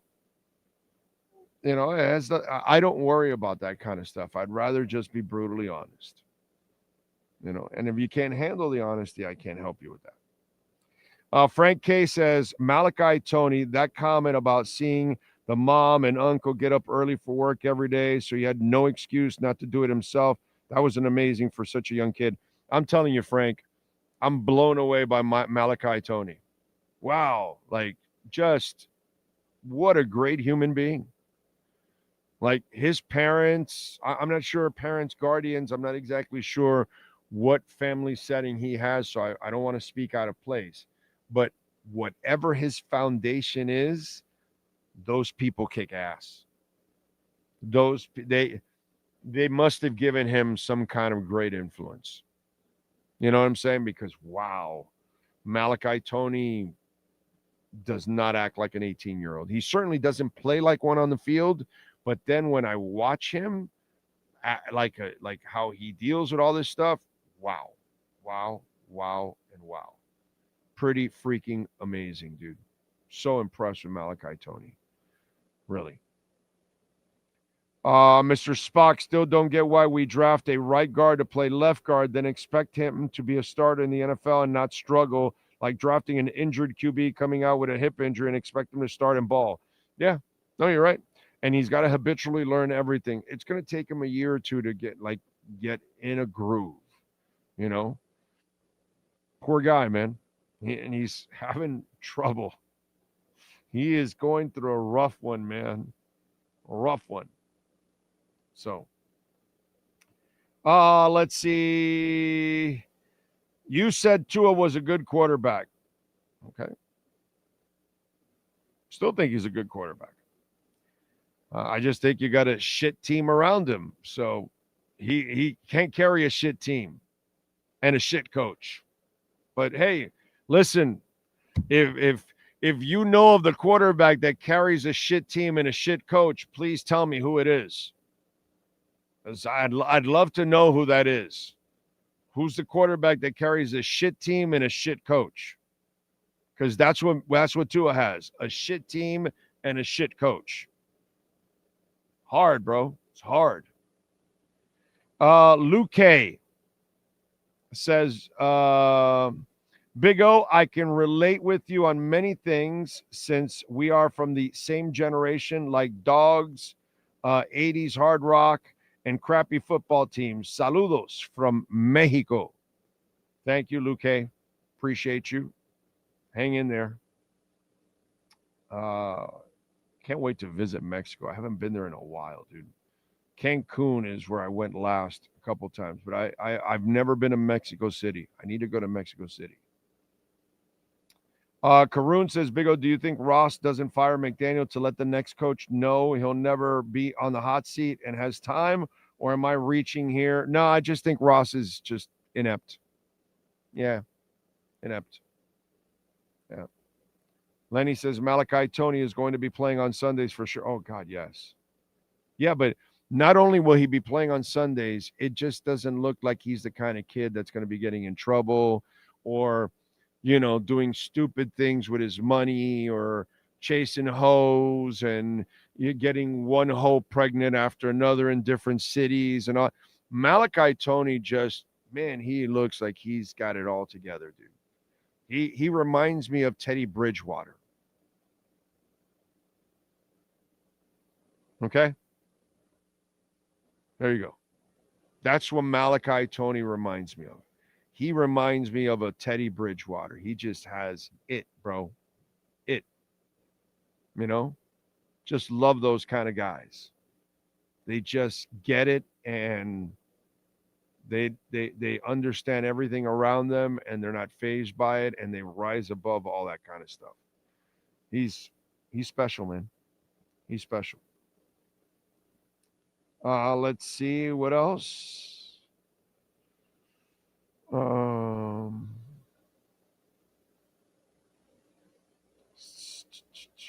Are you putting the ball with 1 minute left, no matter what, down in distance with that defense? No, I'm not. No, I would have tried something. That defense sucks. I mean, dude, I bet, okay, that the running back would get over 90 yards, and he got over 200. So it wasn't like, and I was confident about that overall. Very confident. I would have tried it. What the hell? At this point, I know it's hard to make that first down anyway, but the game was over. I get what you're trying to do, and I know logically it kind of makes sense because you have your timeouts and all that, but you weren't stopping a cold. God. So ridiculous. Listen, the fact that it came down to that, you're pathetic. You were up 17-0. Why are we even talking about this game being in doubt? You were up 17-0, bro. You're a disgrace of a football coach. You're disgusting as a football coach. That's the way I look at Mike McDaniel. He is an absolute disgrace. Pathetic. Oh, that Devo mask was to keep Bill from continually coughing. Yes. Remember that? Because Bill would sit here with me and he always had that phlegm issue, man. Rest in peace. God, I miss you, man. when you lose your best friend, like I lost my dad years ago, which was obviously my ultimate best friend. But when you lose like your best friend from like ninth grade, junior high, all the way through old ass age, and it's not like a friend that you barely ever see or whatever. No, like somebody you've talked to daily, hung out with, go to concerts, just do all kinds of stuff. Man, it's a void in your life that I'm sure some of you out there have, as you get older, like I am, you lose people. And when you lose like your like a guy that was like your brother, man, it's what a void in my life. Like I could never replace Bill Preston ever again as a friend. Nobody could ever step, because there's just too much memories from we were kids till we were old guys. So it's the worst thing for a guy that has a best friend. If you have several, cool, but when you have just you have other friends, great, but not like Bill. Nobody was like Bill. And man, it's rough, dude. Rough. I miss him like crazy, Dougie Fresh. It's I mean, I look here and I see the void there with the chair and the table there, and I think about him. So it's just it's crazy, dude. Crazy. Every time I drive to Hialeah to the casino, I'm thinking of Bill, because that's where he lived, and that's where we always would meet. Obviously, just crazy stuff, dude. Crazy stuff. Things that you would never expect as you're growing up. By the way, for those of you that have the iPhone, remember I told you about that update to 26 and the answering service. Another one came in, and it answered it, and it just, this way I don't even have to worry about it. Pretty good, pretty cool, very cool. I can just erase the email and block them. I like that feature that they added. All right, what else do we have? David says 19 yards rushing and allowed 250 on the ground tells the tale. And, we've been talking about running forever, right? When are you going to be a running team so you can help out any quarterback? All right, what else did I want to talk about? Well, we talked about Ross earlier. Talked about how many media and fans have misread this team. My frustrations that Vrabel was coaching last night and instead of coaching our team. I remember talking about that. By the way, Mark Sanchez. Dude, you attacked a 79-year-old man. Did you see this? And that night, we got, his colleagues into the next day. Oh, I feel bad for Mark. He's such a nice guy. No, he's not. No, he's not. I'm glad his ass got stabbed. I'm not joking. This pathetic fool, Mr. Butt Fumble, was so drunk that he went after a grease truck driver, bro. And the guy defending himself was able to stab Mark Sanchez. And then they arrested him because, of course, he's the one that assaulted the old man because he was so drunk. I mean, so now he's the drunk butthead. Instead of the butt fumble, he's the drunk butthead now. Way to screw up your career. I don't know. Maybe it doesn't. Maybe it's maybe it's he's going to get a little therapy and then he'll be back. Bro, you attacked a 79-year. How intoxicated must you be that you're attacking a 79-year-old man? I don't know what the laws are in Indianapolis, but I know that there's a law, and you guys can help me out with this. Maybe somebody on the legal side is watching. Maybe my friends from Welton Realm are watching. But isn't there like if you attack somebody, obviously it's assault. But if you attack someone that's elderly, like isn't it like over 60 or something like this guy is 79? Isn't it like an extra charge? And by the way, the 79-year-old man was working.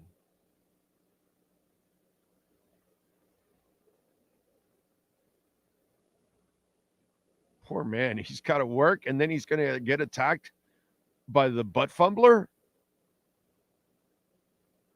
79 years old, dude. How do you attack a 79-year-old man? What is wrong with you? How bad is your alcohol problem that you're so effed up that you don't realize you're attacking someone that's close to death?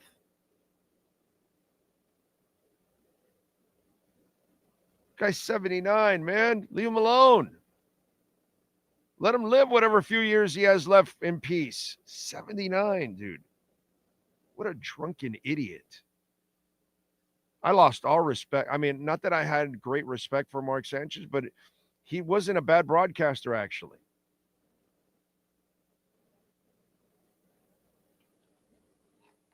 Does a decent job talking football.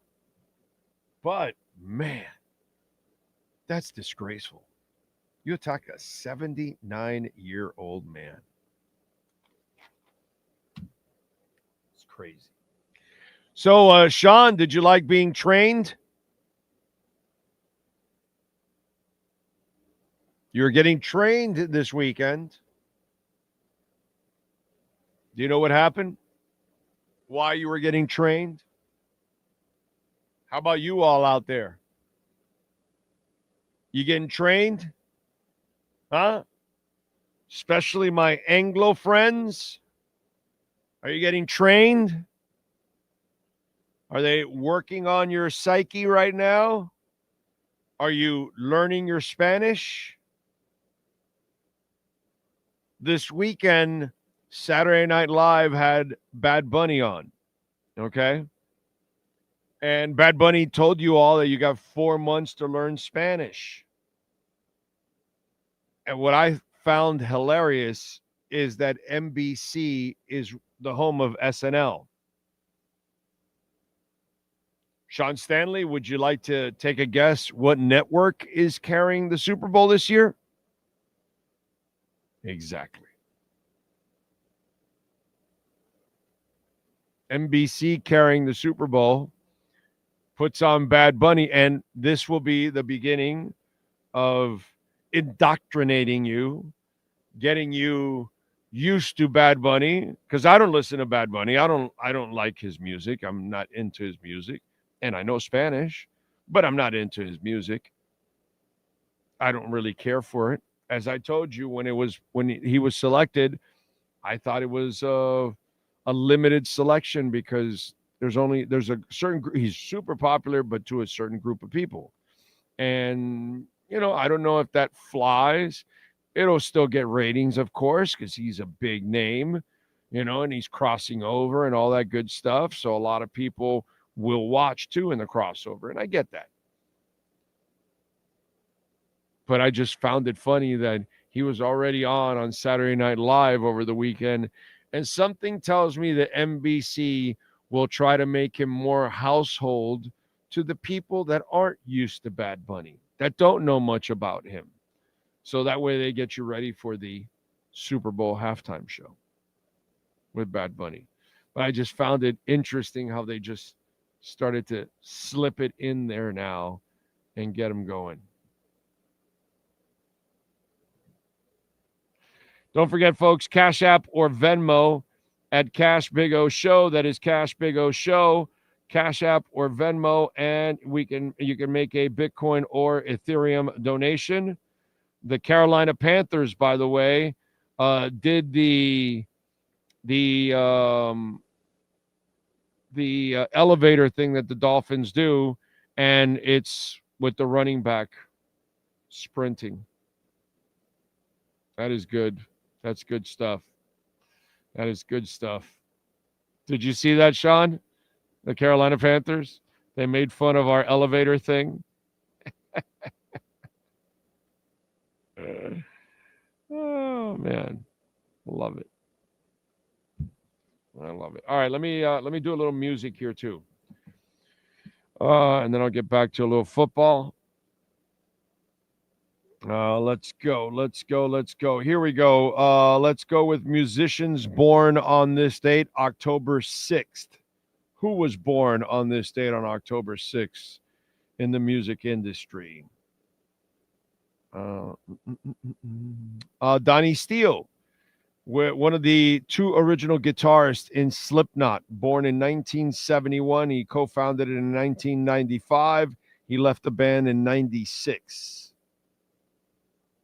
Tommy Stinson, bassist with the Replacements. He also joined Guns N' Roses in 98. Born in 66, my date. Matthew Sweet, pop singer, songwriter, musician. He collaborated with REM and Michael Stipe in a duo group named Community Trolls. Let's see what else. Tim Burgess, drummer with T. Powell, born in 61. Damn, my stomach is rumbling. I definitely need to eat something. Kevin Cronin, REO Speedwagon, born in 1951. Singer. Oh, Thomas McClary from the Commodores. Guitarist, singer, songwriter, born in 1949. Bobby Farrell, performer, singer with Boney M, born in 49. And that is it for musicians. Let's go with other famous people born on this date. Remember, as always, if we don't give you the age, that means they are no longer with us, unfortunately. All right, let's start off with aviator Roland Garros, born in 1888. International Tennis Hall of Famer Helen Willis Moody, born in 1905. Actor Britt Eklund, born in 42. She is 83 today.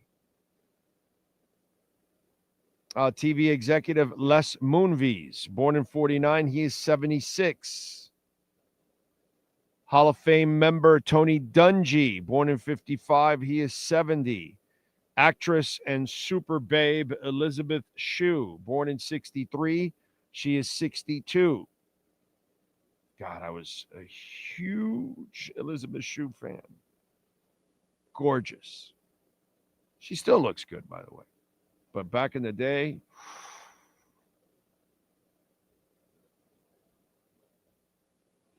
we go with actor Brett Gelman, born in 76. He's 49.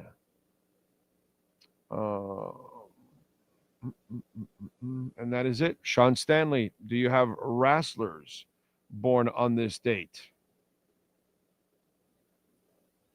Yes, sir, we do. WWE Hall of Famer Bruno Sammartino was born on this date in 1935. Clark Connors turns 32. Demolition Smash is 66. Former TNA President Dixie Carter is 61. And Alpha Jr., also known as Manu, is 41 on October 6th, 2025. All right. Don't forget, folks, to smash the hell out of the like button. Let's go over to music history. What happened today in music history? All right, let's start off with, in 1964, on this date, the Beatles spent the afternoon recording 8 days a week at Abbey Road Studios in London. In 73, on this date, Cher started a 2-week run at number one on the singles charts with Half Breed. Number one hit song backed by Los Angeles session musicians from the Wrecking Crew, and was Cher's second U.S. solo number one hit. The single was certified gold in the U.S. for sales of over 1 million copies and centers around the story of a young woman who is half white and half Cherokee. In 78, ABBA members Benny Andersson and Anna Fried Lyngstad split after 3 years of marriage. In 79, Led Zeppelin's In Through the Outdoor was the #1 album in the U.S. album charts. 6 versions of the cover were released, each depicting the same bar scene, photographed from one of 6 different angles. Any of you have all 6 of them? In 82, Lionel Richie released his debut solo album, which was self-titled. It features Truly and You Are. In 92, REM released her 8th studio album, Automatic for the People. It features Drive, Everybody Hurts Sometimes, and Man on the Moon and Night Swimming. In 98, Cake released her 3rd studio album, Prolonging the Magic. It features Never There. In 2004, on his radio show, Howard Stern announced his move to satellite radio, where he broadcasted on Sirius, which saw a huge bump in subscribers. In 2009, on this date, Kiss released her 19th studio album, Sonic Boom, and it's underrated. Very good album, actually. Very good album. Let's see. And I would agree with this. In 2011, Starship's We Built This City was named the worst song in the 80s in a poll by Rolling Stone magazine. I hate that song. The final countdown by the Swedish band Europe came in second. It's the final countdown. And then that was second. Then Lady in Red from Krista Berg was third. Also making the top 5 were Wham's Wake Me Up Before You Go Go and Safety Dance. Safety Dance. I don't know. I got to disagree with the Safety Dance. That might be one of the greatest songs ever released. One of the greatest dances ever. I mean, come on. The Safety Dance. The Safety Dance. Let's see. In 2020, Eddie Van Halen, the revered guitarist and co-founder of the rock band Van Halen, passed away at the age of 65. He had been receiving treatment for throat cancer. All right, let's see if we have any other birthdays that I had not mentioned in the list. William Butler from Arcade Fire is 43 today. And Addison Rae is 25. There you go. And that's what happened today in music history. How about that? All right, Cash App or Venmo at Cash Big O Show. That is Cash Big O Show, Cash App or Venmo, and you can send in your questions, comments, and insults there. Over the weekend, we had some NFL action. Obviously, the Colts are now 4-1. They beat the Raiders 40-6. Daniel Jones throwing 2 touchdowns. Jonathan Taylor rushing in for 3 touchdowns, only 66 yards, but 3 touchdowns will help your fantasy team. The Raiders dropped to 1-4. Texans rout the Ravens. No Lamar Jackson, 44-10. C.J. Stroud threw 4 touchdowns and 244 yards in the game. Houston is 2-3, and Baltimore a robust 1-4. But hey, don't worry, folks. Next year, you can tell me that it's Lamar Jackson's year. The Vikings, they came back and beat the Brownies 21-17. They improved to 3-2. Doug Gabriel, by the way, for the Browns, threw for 2 touchdowns and 190 yards. Carson Wentz threw 236 yards and a touchdown. Quinshawn Judkins, 23 rushes, 110 yards. And Emmer, David Njoku, 6 receptions, 67 yards, and a touchdown. But the Vikings end up winning that one. Cowboys over the Jets, 37-22. So the Jets dropped to 0-5. So Miami is barely in front of them. The Broncos beat the Eagles 21-17. And why? Because the Broncos shut down the run game for Philadelphia. They only got 45 total yards, 30 from Saquon and only 3 from Hurts. That was the difference. Philly still drops to 4-1. It was their first loss of the season. How about Cam Ward? He picks up his first win, 22-21 over the Cards. Crazy-ass game, crazy-ass bounces, all kinds of stuff. But I'm glad that he got his win. And did Kyler Murray get concussed by a football snap or not? You think so also, right? Dude, let me tell you something. That snap was hard. Okay? You watch that snap. That shit rocked his helmet, dude. I kind of get the feeling he was concussed. What do you got there, Sean? Yeah, I think it was actually more of the whiplash from it. Like usually when your head hits the ground, I think it was more of that is what caused a lot of the damage. I mean, that snap was coming. Car accident is the same thing. The guy thought he was the punter, not the quarterback on that one. I don't remember people snapping that hard to a quarterback. Usually it's kind of floated up there. Damn, dude. Wow. That was like the snapper snapped it like he hated him. Oh, he's not looking. Bucks over the Seahawks, 38-35. Sam Darnold, by the way, threw for 341 yards, 4 touchdowns, and interception. He was 28 of 34. He had a hell of a game. He lost, but he had a hell of a game. Bucks are 4-1. Seattle's 3-2. Baker went 29 of 33, bro. Only 4 incompletes, 379 and 2 touchdowns. He's had a really good year. Washington over the Chargers. The Athletic, Jeff George. I thought that this guy is like the second coming, Justin Herbert. I thought he does it all. Why could he only score 10 points against Washington at home, dude? Washington goes on the road and beats the Chargers. Justin Herbert, 22 of 29 for 166 yards, a touchdown, and an interception. Man, he really lit them up. And I know, he's so amazing, that Justin Herbert. The Pats over the Bills, 23-20. That was the other one to talk about. The Pats are 3-2 in second place, as expected by me. And the Bills are 4-1. They get their first loss of the season. Stephon Diggs gets his revenge. 10 catches, 146 yards. I got to say, I didn't see it coming. I didn't think he would have that kind of a game. Thought maybe he'd catch a touchdown, 50, 60 yards or something, But 146 yards, he sliced them up. And by the way, May, who I like coming out of if you've watched the show enough, you've heard me say it like this, okay? I hated that the Patriots got May. I hated that he landed in the division because I know there were people coming out of school when he was coming out of North Carolina that they didn't think he could play. I was not one of those.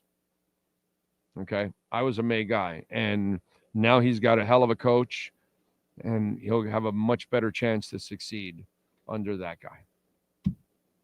And that's what they're doing, by the way. He's 3-2. So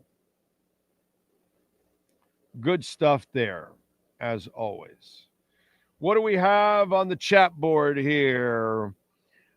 Sin Blue says, I bet Ross wouldn't put an inexperienced executive who has never led people as head of a real estate company, but if it's the Dolphins, it's okay.